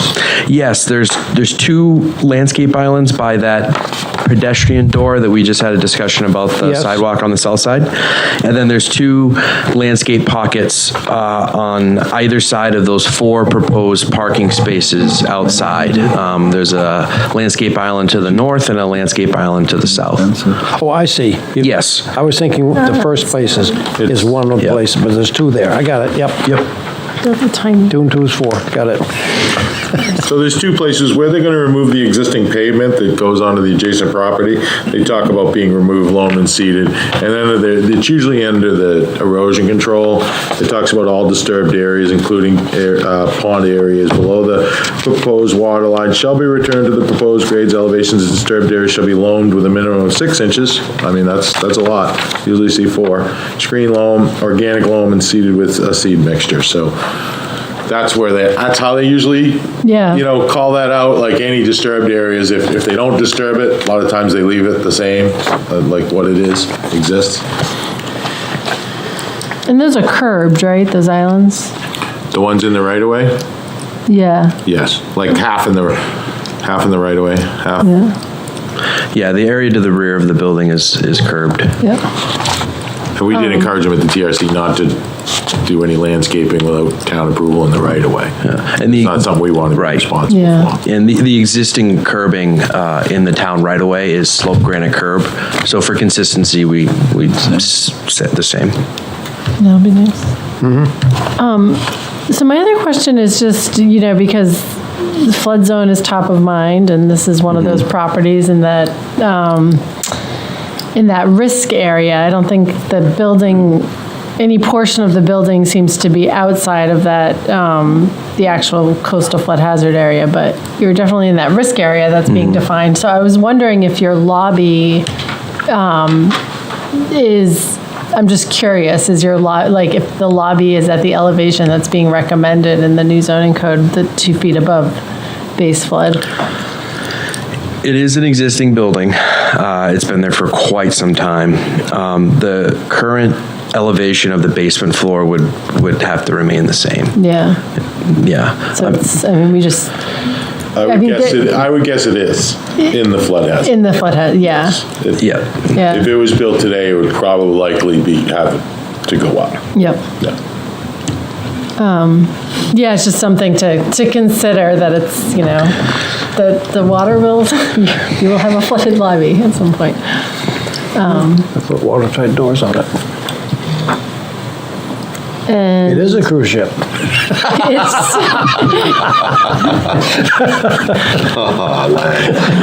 That was rough.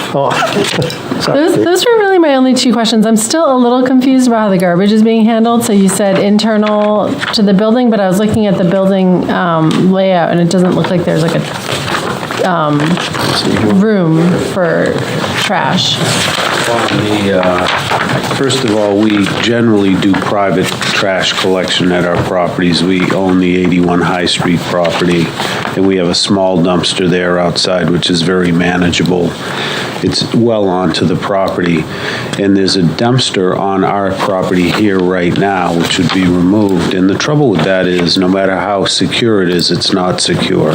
So about half the trash belongs to the residents or businesses, and the other half belongs to the people just passing by, which, keeps it from being thrown in the river, I guess. But you get a contract with Corella or one of the waste people, and on the alley side of the building, there's a room that will be designated as the trash room, and you use totes, just like you would see in Kensington. I'm not sure what you have in Exeter, but the contract is for them to open the door, roll out the totes, put them in the truck, put the totes back in the room, and that room has its own ventilation, et cetera. It's part of the building plan, but in my view, it's the best way to handle the trash. Even exceeds putting it outside and waiting for it to be collected, because on windy days and stuff, you know how that doesn't work out. And where we are here, 50, 60, 70 feet from the river,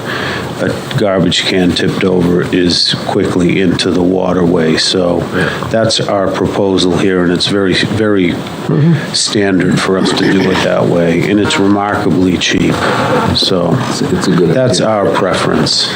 So that's what, where I it took says the carts. Carts, okay. Yeah. That's what I They call them totes, Okay. and you would have a tote, maybe there would be 5 of them here.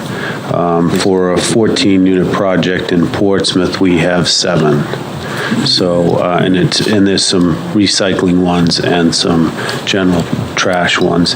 And that allows us to clean the cans, to keep the room clean where they're kept, et cetera. So it keeps it under our control. That's great. So that's our preference. Well, we got you at the mic. You're a butter. I know it's on here. You've already hit it a little bit, but can you just one last time reiterate your snow storage plan? Okay, so if you look at where the snow storage is, right there, that area there is available to us for snow storage. Now, the snow would have to be bucketed over there, and now that I see the landscaping plan, I can see you'd be driving over the landscaping, so, but I can tell you that the amount of snow storage that's there is extraordinary for the amount of outside hot tops. So I think in illustrating it, the engineer might have got a little overzealous, but I see these spaces being plowed north and south to the grassy area that's right in front of them and not in the town right away. Okay, so I think our effort was to keep it out of the town right away. And of course, it's a good point that you can't get to that snow storage without going around the corner, I guess, on their property. And I frankly haven't observed where they store their snow, so I guess there has to be some synergy to how we all work in the area. So I don't have a quick, cute answer for you, but there's plenty of room for us. I think it's the same to store it. If we have extraordinary snow events, as we do at our other properties, we just load the snow in a dump truck and haul it away. And that's really, in the urban environment, your only alternative. But I see the times when that would have to happen here might be like 81 High Street once in 5 years or twice in 5 years. So that's how you would broach a snow storage issue. So I think it probably reiterates the preferred outcome to be cooperation with the Merrill Block Condominium Association along that property line. Yep, common problem.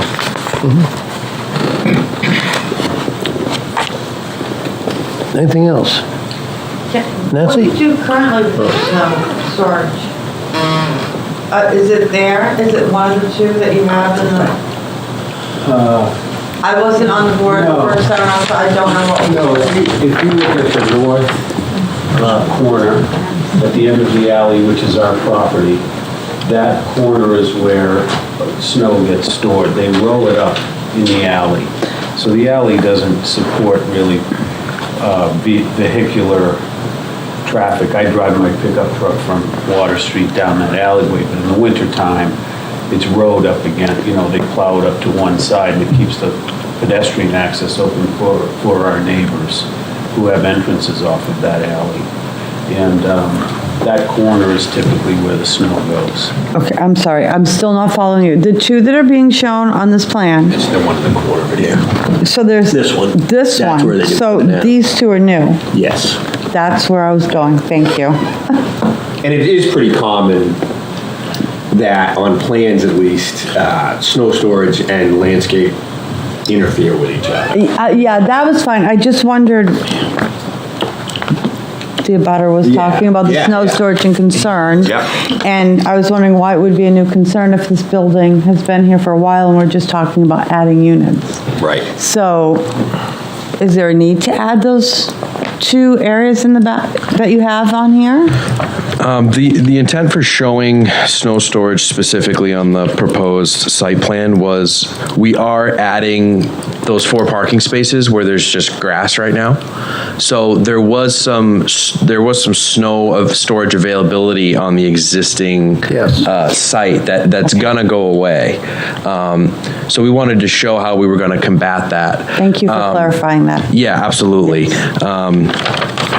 I probably was a little overzealous in my snow storage because the ratio for snow storage isn't a 1-to-1 with the area of the pavement versus the area you need to pile up the snow. If you have a 100,000 square foot parking lot, you don't need that in storage. So with 1,000 square feet of pavement, I think we're going to need a couple hundred square feet of area to mound up that snow on that small of a footprint. And the larger snow area that we have available, I think here, I think could accomplish a lot of what we need. And then there's still some area to the north here on our side of the right-of-way where we could work some storage. This is going to be a very small amount of snow. It's just a matter of our footprint. There's only a couple parking spaces. I don't think it'll amount to a large issue in the winter. And technically, probably there is going to be snow storage in those two places that they show because they shovel the walkway of their entrance. So snow storage can be, 2 shovelfuls, or it can be, a wing plow pushing it. So it's, it's on there because we require it to show it. Yeah, no, that's, We don't I just have any wanted to regs. understand, and anybody watching to understand what the idea is, and, But that's important to note. We require it on our regs to show it on a plan, but there's no regulations or criteria associated. Completely subjective. Well, it's also, but it is along that Merrill Block property line now, so, I mean, if I'm in a butter and you're showing snow storage. Oh, absolutely, I along agree. that property line, I'd like to have some discussion. No, absolutely. No, it's a great point. I'm just saying, it still could get snow storage, but it could be shoveling from the landing area, the portico. So, I think if someone's plowing those four spaces, they're not gonna go around the corner and put it over there. Right. No, they can just push it I don't see right it. away, probably. They're just gonna push it to the north and push it to the south, just like the applicant said. Right. So to the extent we wanna, add a couple more spots on the plan, or, leave it as is, I guess it's up to the board. I'd have to go look. I'd have to walk around your perimeter and get a... Any other questions or comments? Are we ready to look at waivers? Trying to find my notes here. On your computer. That's true. What's this Zoom thing going on here? Look at this. That one you looking at? No. They had the pages with all the... there's all the justification. I know I have it. Okay. I know in our packet you provided us with your response to all of the waiver requests. Yes, sir. Trying to find them. Yep, it should be at the end of the response letter. There'll be 4 of them with criteria responses to each 5 criteria for all 4. That's what I'd like to do, is go down through those. Sure. If we can find them. They are. Oh, they're in the packet? Isn't this what we're talking about? Yeah, they provided all the written responses, broke down each of the criteria, so. Okay, that one was, I do have it, okay. All of them are attached at the end there. Yeah. Yeah, the December 8th letter, they'd be at the end of that letter. I believe you. There's no page numbers. Yeah. December 12th. One of them says December 12th at the top. Actually, 2 of them do. Attached Same to the one. December 8th one. Yeah. Yeah, they're they're attached to the separate. December Yeah. 8th letter, but the date of the waiver letter is the 12th. My apologies. No, it's good. We're getting there. We're very literal. Yes. No, I think we're that's- supposed to be. that is fine. But, okay. Literal is not bad in this. No, it's what we're doing. These are the Not the same document. Well, go ahead, you guys got it. You find it, Lang? No, go ahead. Here you go. I got it. We'll get it right here. Got it All right. right here. All right, so, Beat you to it, Pete. let's see. Take it That's from what a clerk does. Yeah, sure, take it, thank you. Take it from the top then. Sure. So the first one would be section 913.6, requiring minimum aisle width. We're requesting the drive aisle be reduced from 22 to 19. The granting of this waiver will not be detrimental to public safety, health, welfare, or injurious to other properties. All parking fields in need of relief will be located within the garage and will only be used for the residents living on site. This parking field will be for the tenant's personal use only, and they will have intimate knowledge of how the parking functions and will not propose a safety issue for the town or other properties. The parking garage is an existing condition, and it's in its current state does not provide guidance to where parking and aisle movement should occur. The proposed design will provide clarification of the parking field to better enhance its use and safety. Criteria 2, conditions upon which the request for the waiver is based are unique to the property for which the waiver is sought and are not applicable generally to other properties. The layout is constrained by the existing building column location, which cannot be moved. This poses a unique challenge in utilizing the existing parking garage that is specific to this property.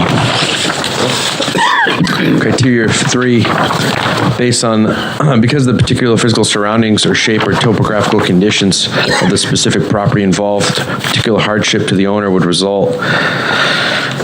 The layout is constrained by the existing building column locations which cannot be moved. Given the limited space on the property, it is essential for the use of the building to utilize the existing parking garage on site.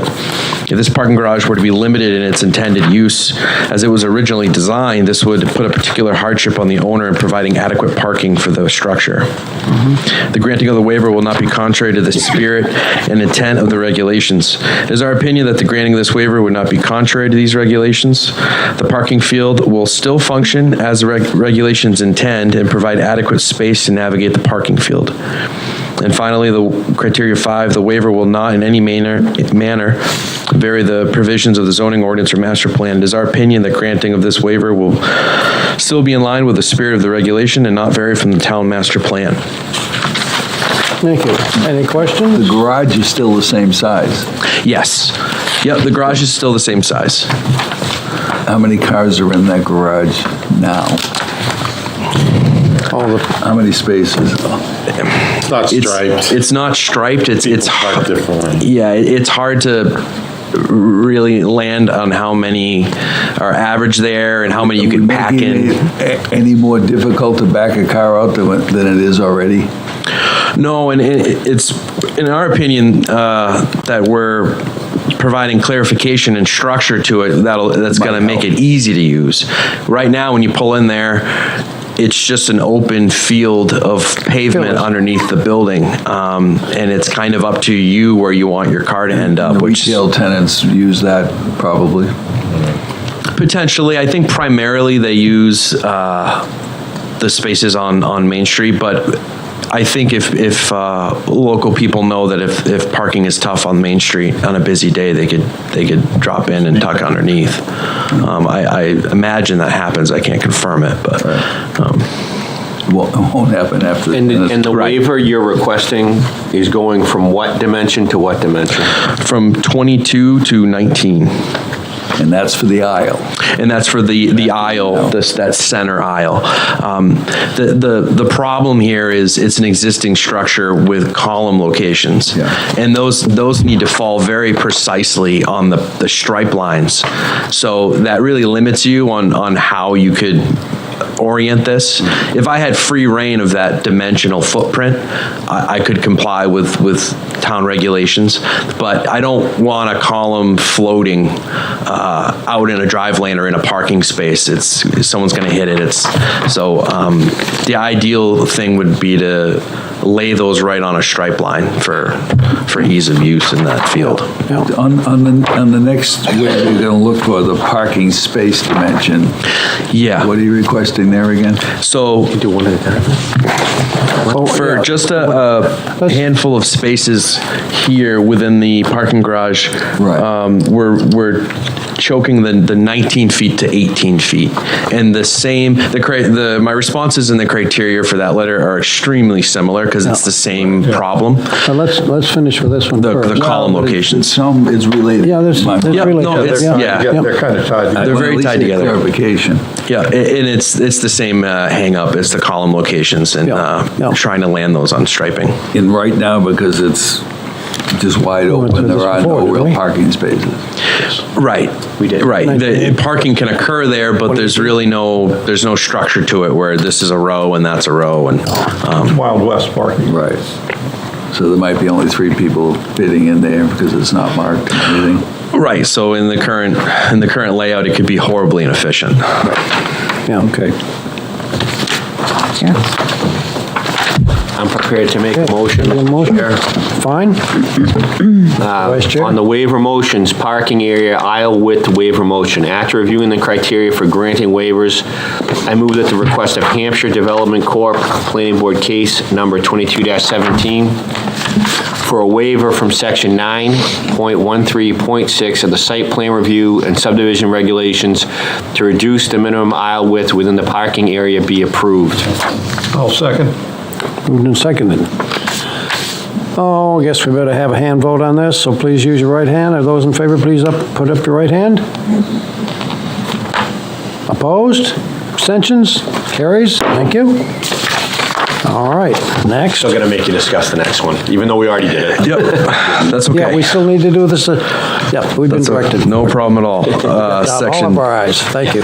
Yes, absolutely. Section 5.6.3.A, off-street parking size. We are requesting that the required 19 feet length be reduced to 18 feet. It is noted that although this falls within the zoning ordinance stipulates that the planning board has the authority to waive this regulation. Criteria 1, the granting of the waiver will not be detrimental to public safety, health, welfare, or injurious to other properties. All parking fields in need of relief will be located within the garage and will be for the use of the residents living on the property only. The field will be for the tenant's personal use, and they will have intimate knowledge of how the parking functions. They will not propose a safety issue for the town or other properties. Parking garage is an existing condition in its current state, does not provide guidance on where parking or aisle movement should occur. The proposed design clarifies that parking field to better enhance the use and safety. 2, conditions upon which the request of the waiver is based are unique to the property for which the waiver is sought and are not applicable generally to other properties. Again, the layout is constrained by the column locations which cannot be moved, and this poses a unique challenge in utilizing the existing parking garage on this specific property. The parking spaces requested will be reduced to 18 feet and will allow the columns to fall on the proposed parking stripes. Because of the particular physical surrounding shape, topographical conditions, and other specific property involved, a particular hardship to the owner would result. The layout is constrained by the existing columns, which cannot be moved. Giving the limited space on the property is essential for the use of the structure. Utilize the existing parking garage on site. If this parking garage were to be limited in its intended use, as it was originally designed, it would propose a particular hardship on the owner. The granting of the waiver will not be contrary to the spirit or intent of the regulations. It is our opinion that granting this waiver would not be contrary to the spirit of the regulations. The parking field will still function as the regulations intend and provide adequate space to park for the tenants.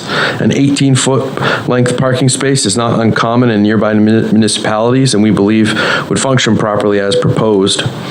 The waiver will not in any manner vary the provisions of the zoning ordinance or master plan. It is our opinion that the granting of this waiver will still be in line with the spirit of the regulation and not vary from the town master plan.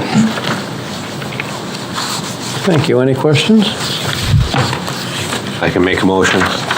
Okay. Parking space dimensions waiver motion. After reviewing the criteria for granting waivers, I move that the request of Hampshire Development Corp. Planning Board case number 22-17 for a waiver from section 5.6.3 of the zoning ordinance to a reduction in size of parking spaces be approved. I'll second. Thank you, Peter. Let's vote with the right hands, please. Those in favor, please put up your right hand. Thank you. Opposed?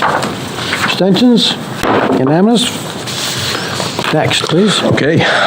Section 9.3.2, stormwater management for redevelopment. The granting of the waiver will not be detrimental to public safety, health, or welfare, or injurious to other property. Due to the project proximity to the tidal river, approximately 42 feet, we propose to discharge stormwater from the development on site to the existing drainage system without detaining the stormwater. This reduces the chance of overloading downstream stormwater features due to peak flow matching of upstream stormwater flows. Essentially, that means if we're so close to the river and the system as it functions now is a through system, detaining water, you are adding a feature to the system where you're going to impound water. If the system functions from start to finish where it's a flow-through system, overall for large storm events, it's beneficial to allow that water to continue to flow through. In addition to that, deep sump hooded catch basin and operation maintenance manual are proposed to reduce potential pollutants on site. Criteria 2, conditions upon which the request for a waiver is based are unique to the property for which the waiver is sought and are not applicable generally to other properties. The problem here is the majority of the site is occupied by an existing building. Given the limited space to the applicant to construct stormwater features, we feel this is a unique obstacle to the project.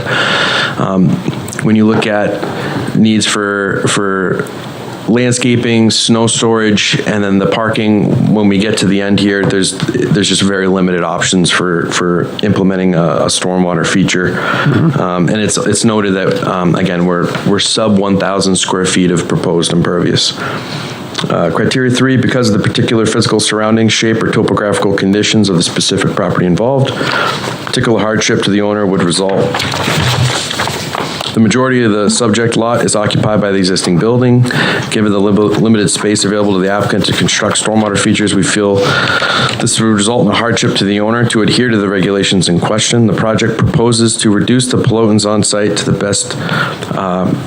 best extent possible by utilizing items like the catch basin, maintenance protocols. That catch basin, it does have a deep sump. It does have a grease hood to catch floatables like lighter than water chemicals, oils, things of that nature.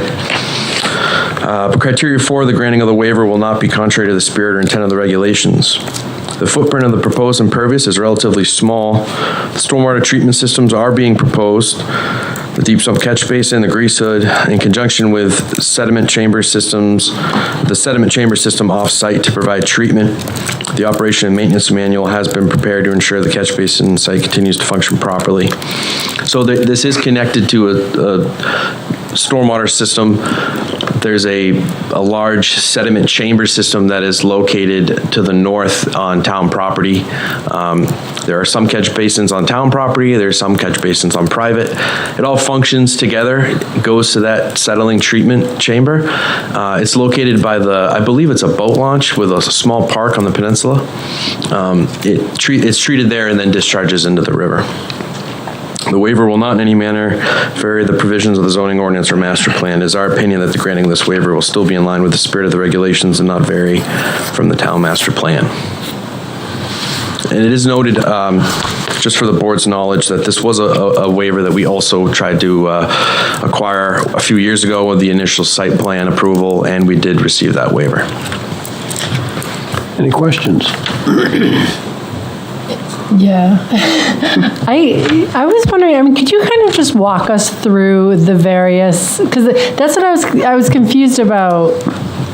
Like you were saying some of the water's going straight to the river, but then some of it's going to this offsite detention area where it will be treated. Can you just kind of point to okay, this is the watershed, it goes to this catch basin, and then that goes there, and what's going where? Sure. So the footprint we're really discussing here is the area of those 4 parking spaces outside. So if we look at the property, the watershed we're really talking about here is the footprint of the proposed pavement and the immediate adjacent, a little bit of grass that's also going to fall forward into that pavement. So the watershed would really be right here. It would be sub 2,000 square feet. This area I've graded so that it all drains to this catch basin. So we're collecting all of it. It's going into the deep sump catch basin for sediment removal. We wanted to make sure it had the grease hood on there so we could also grab floatables. And then we tie into the existing catch basin, and then it heads north. That chamber system is located to the north here in that larger pavement parking field just north of us. That's where that sediment treatment chamber system is located. So what's going straight to the river? Really not much. I think what's probably going to end up happening is some of this grass area, which is, a lot of this is just existing grass area, would eventually fall forward. Although this is curbed, a lot of this stormwater, I think the majority of it, does eventually find its way into the stormwater system that exists on site. So I don't think much of this proposed development would end up directly into the river. You can see here, this whole line here is curbed. I can't confirm if it goes the whole length, but for our vicinity, it does. So we have curbing between us and the river, and then there are catch basins located throughout all of these properties and on the town land that collects all that stormwater, and then it ends up in that chamber system. So you are introducing, I'll say, you said, what, 2,000 square feet of impervious, where it now is pervious? It's about 2,000 square feet, I think, of land disturbance of us altering. Yeah. A lot of that will be loamed and seeded and then brought back to grass as it is now. Yeah. From a pavement standpoint, right up, we're sub 1,000 in net impervious increase. Because although this pavement is a little over 1,000, we are going to remove this pavement here and loam and seed it and bring it back to a grass state. Right. So the delta here we're talking about is 900 and something square feet of added impervious. So my point is, this system is handling the water, the runoff that's being generated because of the impervious surface. Yes, yeah, so that's the intent here. Yep. Yep. I mean, I think in this instance, the waiver is appropriate because of the nature of the site and the existing condition. And it, frankly, there's not enough land to really contain everything. It's not appropriate, the location. It's a challenging one. Yeah. Different that way. Yeah. It's why we have waivers. Yeah, it seems to me like it's so minor. I mean, if we're really just talking about rainwater falling on grass, like. Right. Yeah. It's not a big deal. As opposed to, if all your runoff from your parking lot was going straight into a catch basin and getting discharged, that would be a different story. But it seems like that's going to the town's system. So, yeah, I feel like it's such a minor amount. It's not very concerning. I would support the waiver. And it's not. Appears to me as it's not. I don't see how it would create an issue with the overflow to an abutter, which is one of the reasons that require the stormwater management. That's right. To not push your water over to the next guy. Taking care of their own. Yeah. I mean, I think it's good. So I can make a motion if you're ready. I'm ready. All right. Motion. Please. Stormwater management for redevelopment standards waiver motion.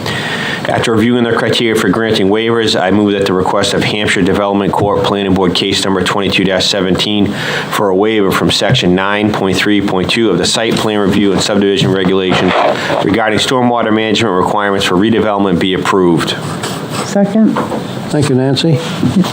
You're using our right hands. Those in favor, please raise a hand. Those opposed? Abstentions? Unanimous? Thank you. Okay, now we're last on to one. Section 9.3.6.4, requiring no grading to occur within 5 feet of the property line. Criteria 1, the granting of this waiver will not be detrimental to public safety, health, or welfare, or injurious to other property. Given the proximity of the existing building to the property line and lack of open space surrounding the building, we are requesting a waiver to utilize all available area within the property and maximize parking for the building. The added use of the 5-foot area would not alter the project intent that it would then create a detrimental impact to public health, safety, or welfare, or injuries to other property. Criteria 2, the conditions upon which the request for waiver is based are unique to the property for which the waiver is sought and are not applicable generally to other properties. The majority of the lot is occupied by an existing building, leaving very little space to utilize the property further. This condition is unique to properties within this area of Exeter. Criteria 3, because of the particular physical surroundings, shape, or topographical conditions of the specific property involved, a particular hardship to the owner would result. The majority of the lot is occupied by the existing building, leaving very little space to utilize the property further. The existing conditions specific to the property, creating a hardship to the owner to utilize or make alterations to virtually any aspect of the property that would require a site plan application. So in other words, if anything were to be altered on this property, in order to utilize the property, there's a high likelihood that you would be within 5 feet of one of those property lines. It's just the nature of the footprint.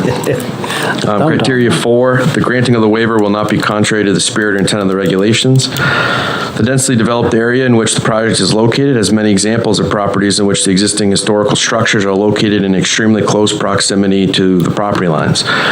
Spirit of this buffer is kept by our intent to execute an agreement with the select board or any town official that has the authority to do so with the section of the project which impacts the town land. So the reason why I brought that up is we're acknowledging that we're venturing close to the property line, in some instances proposing to cross it. And in the event that happens, an example for these 2 parking spaces, we were fully prepared and willing to work with the town to acquire those agreements for that close proximity or crossing over. Criteria 5, the waiver will not in any manner vary the provisions of the zoning ordinance or master plan. Is our opinion that the granting of this waiver will still be in line with the spirit of the regulation and not vary from the town master plan. Thank you. Questions? Comments? Did we have this same kind of a waiver before? I believe we did. We must have. We must, The town right-of-way part. You have it on a lot of projects. Yeah. Okay. Yeah. It just occurred to me that we've been. We approved it before. Anything in a dense, any project in a denser or, kind of more urban area town, you see this waiver. Mr. Brown, you ready for the motion, please? Grading within 5 feet of the property line waiver motion. After reviewing the criteria for granting waivers, I move that the request of Hampshire Development Corp., Planning Board Case Number 22-17, for a waiver from Section 9.3.6.4 of the Site Plan Review and Subdivision Regulations regarding grading within 5 feet of the property line be approved. Second. Moved and seconded. Thank you, Peter. Again, using your right hand, please indicate if you vote in favor of this motion. Yeah, opposed? Abstentions? Unanimous vote? Now, we're at the bottom of the list. Any further discussion or questions? Yeah. We got a letter tonight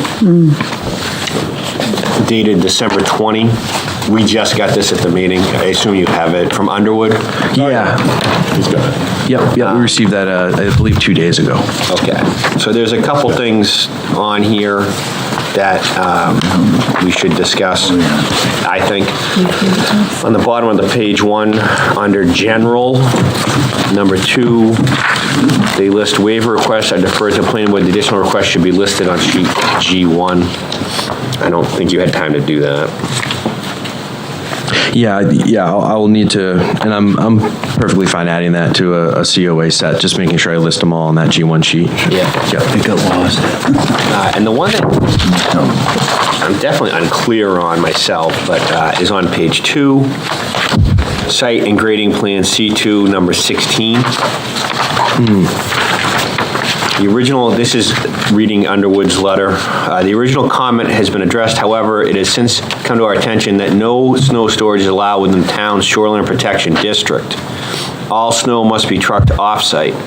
Snow storage designation should be removed from the plans, and signage should be posted informing no snow storage is allowed. Now, bear in mind, this is an engineer, not the planning board speaking in this letter. Right. But, Dave, do you want to comment on that? Yeah, I saw that. That was something that we're gonna have to internally work with, I thought Kristen Murphy on, because it's. What do you do? Yeah, exactly. Yeah. I mean. And my understanding of the WC is that the WC was exempt from that. We specifically. Makes sense, yeah. Yeah, that's why this needs a state permit, but not Conservation Commission, because we exempt that, because it's like, what are you gonna do? Right. So I have to, I'm critical of that. I think we can work with that internally. I thought it could be covered under the, all comments in the review letter dated December 20th shall be addressed. I thought we could figure that out internally. Just for some overall. It's a pretty aggressive letter, though, I thought, comment in the letter. That, to me, throwing that in front of us as the planning board, snow storage is something we always address on a site plan. Yeah. And I have never seen this be interpreted that way. I have not either. That's why I need to talk with, and this is just recent. I kind of gave it to you yesterday, I think. Yeah. It also seems pretty unrealistic in the field that, I mean, if you want to interpret that roughly, you can't start shoveling. I mean, come on, what are we doing? So it just doesn't make any sense to me. Oh, I understood. Yeah. It affects a lot of property owners. Agreed. And I spoke with Underwood engineers about this letter as quickly as I could to try to just get my bearings on it. Allison from Underwood Engineers indicated that she spoke with Kristen. Yeah. And Allison couldn't cite a regulation or an ordinance that she was referring to. I tried to track it down. I did find in the shoreline regs, in the zoning, prohibited use of snow storage with salt within the snow, or de-icing material, but not specifically snow storage. Yeah. I'm not saying it's not there. I did attempt to try to locate it, and I didn't have it referenced here. Right. But I agree, it'd be a challenge for this district, this area as a whole, and then for the limited amount of snow we're going to have stockpiled, to have the infrastructure set up to get it trucked off every snow event, would be quite a hardship and difficulty for the property owner and most property owners in this district. Absolutely. I think as well, if you're talking about that specific requirement in the shoreline protection district, that is always meant to be the salt and snow storage is actually where they truck off-site snow to a location and store it. Yeah, right. Okay. And there is no doing it or a salt pile or a snow pile that you store it. It's actually a large-scale use. Right. I don't consider going to a plow and you're plowing up a banking to get access to a parking lot, you call that necessarily snow storage. Right. You call it snow storage on a site plan, but I don't believe the shoreline regs is. I think you're absolutely right with is referring to that. Yeah. It's referring to like a town operation, stockpiling. Yes. Yes. And so, because they don't want the leachates to come from it and get into the receiving water body, which makes sense. Yes, it does. I don't think they're talking about plowed snow. Right. Exactly. So, I'll work with Kristen on that. I said that can be internally resolved. Attention now. That was it for me. Aaron. That was it for me. That was it for you? Aaron, yes, it's Aaron. It's Aaron, not Alan. I'm your little elf.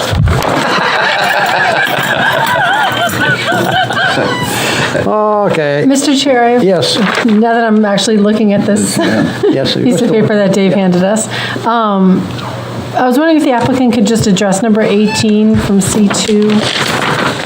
How drainage from the area under the tucked under parking, any water that happens to be on the car, slush from the car, how that leaves the site. Yep.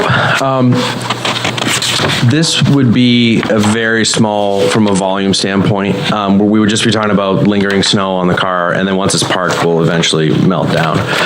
The pavement currently underneath the garage is in need of some help. When we're planning on resurfacing it, and when we resurface it, we're gonna reform up the pitch, and we're gonna have it grade softly away from the building, and it'll head to the rear of the building.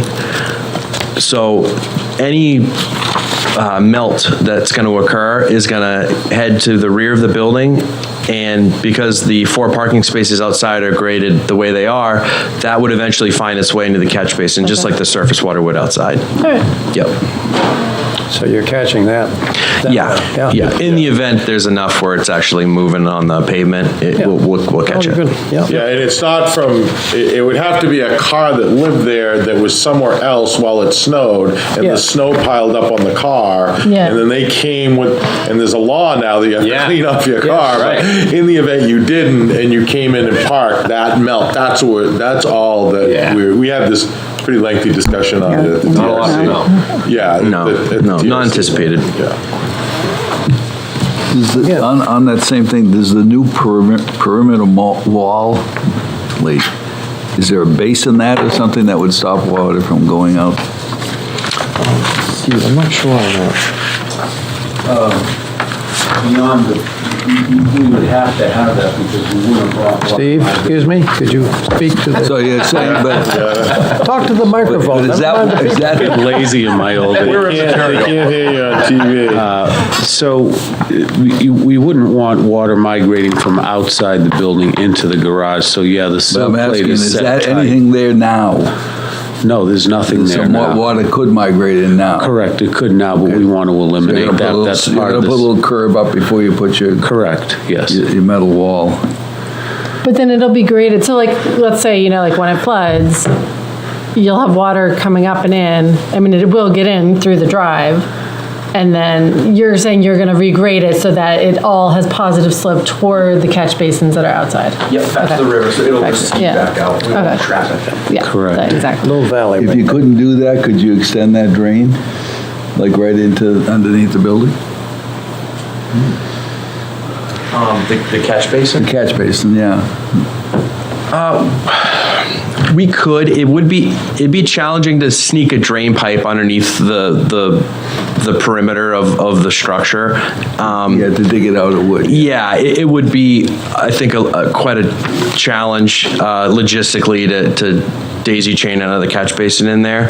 The reason why it wasn't attempted was the understanding that we're talking about such a small melt volume that the pitch, I think, would be sufficient for capture. And then although there's a perimeter wall, the garage door is located right in the middle of that rear wall. So there's still going to be flow path options for that little bit of snow melt.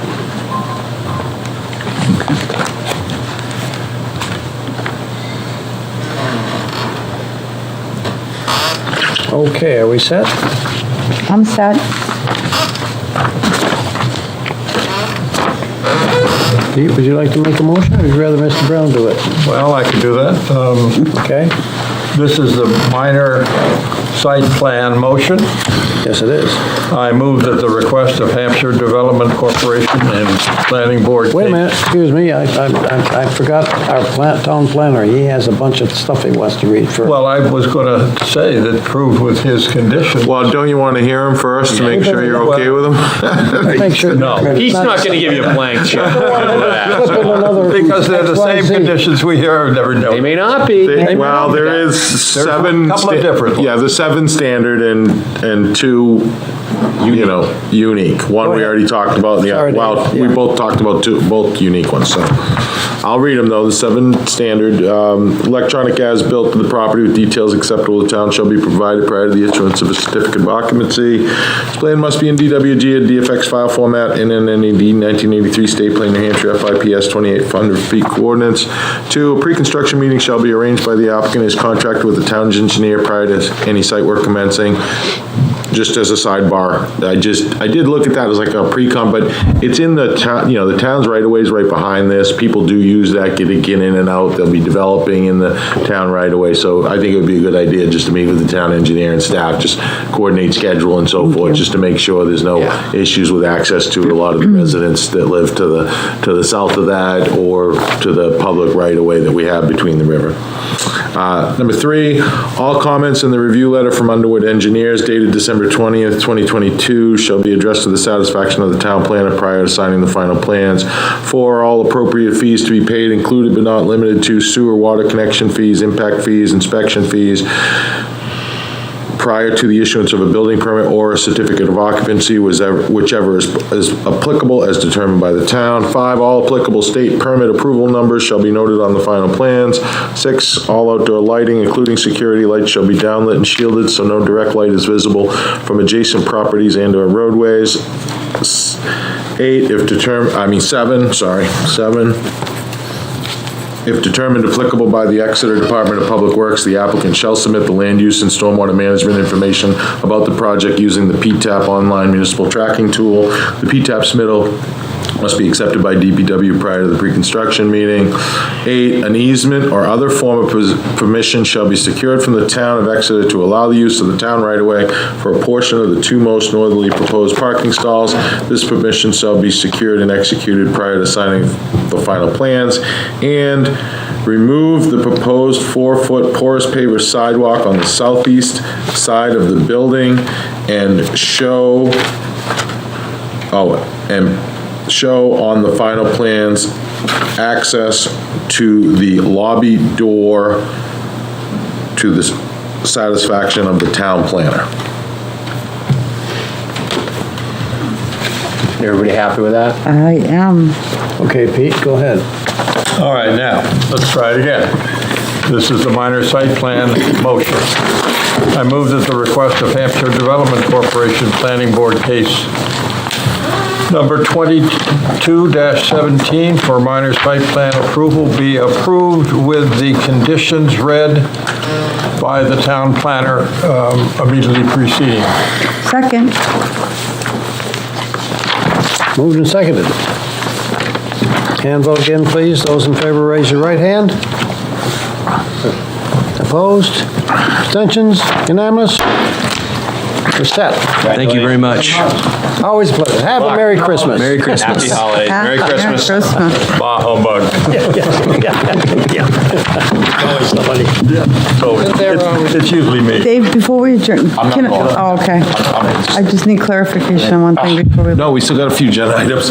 Oh, good. Big ones, but just. I was jumping the gun now. What do we got left? Mr. Chairman, what do we have left? We got, Town planner items. I don't have any modifications, no performance Okay, releases. hold on, I can't really hear. Oh, excuse me. Can we- Folks, could we're you, trying to finish up here, Oh, I please? apologize. No problem. we're still in business. Yeah, Sorry about that. Change our mind.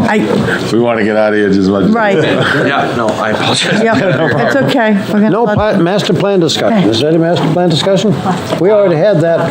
You fine we've done a performance. lot of work. I want to congratulate that And committee. actually, Yes. the engineers were very good to work with.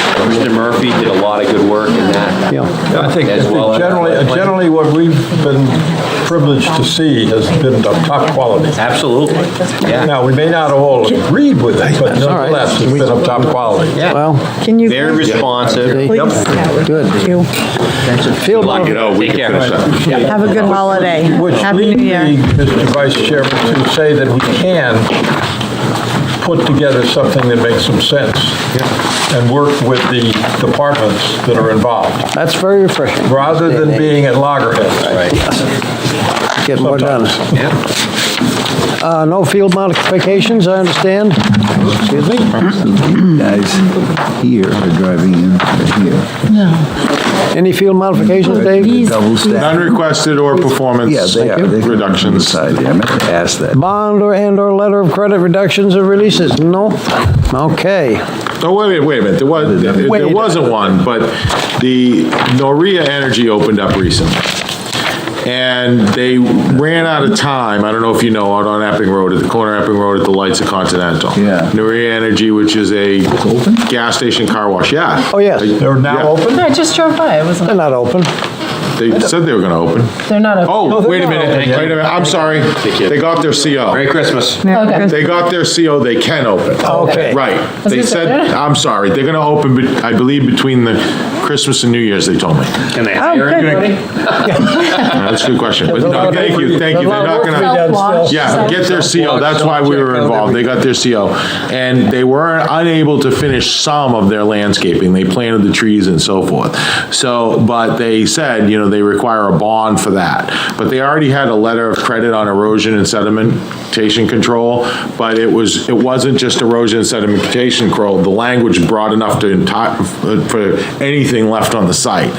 So I said, instead of, and it was this a few $1,000s more than, the letter of credit was a few $1,000s more than the requirement for the landscaping. So instead of them asking to release the letter of credit and then put a bond for the landscaping, I just said, keep the LLC the same. So I technically did not, approve a performance guarantee, but I just wanted to let you know, they do have a CO in their landscaping. The LOC amount will cover the additional landscaping that still remains to be done, and they intend to do that in the spring. And we have security for it. I just didn't go through a paper shuffle just to come to, that, which was unnecessary, because we have the funding. Thank you. All of their erosion control still in place, like is the.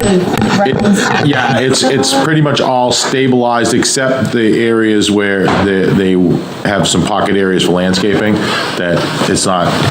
Yeah, their erosion control is still in place. Yeah. I'm waiting for the first section. Okay. But most of the site's done. It's ready to open. Before I ask for the concluding motion, I just want to express my appreciation to this board and to our planning department for all the work they do and all the work you folks do and the time and dedication. It really is a great experience for me, and I appreciate you asking me to try to lead this gang, which is a pleasure.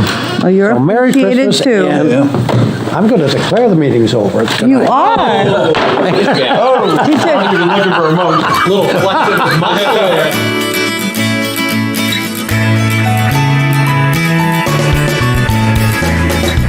Thank you for tuning in to Exeter TV.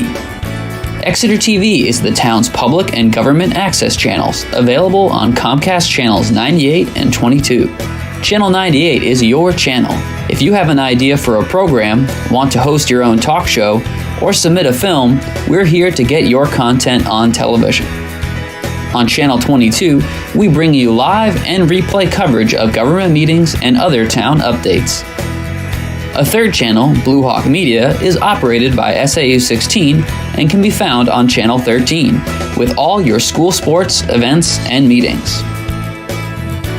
You can watch Exeter TV online at exeternh.tv, Apple TV, and on Roku.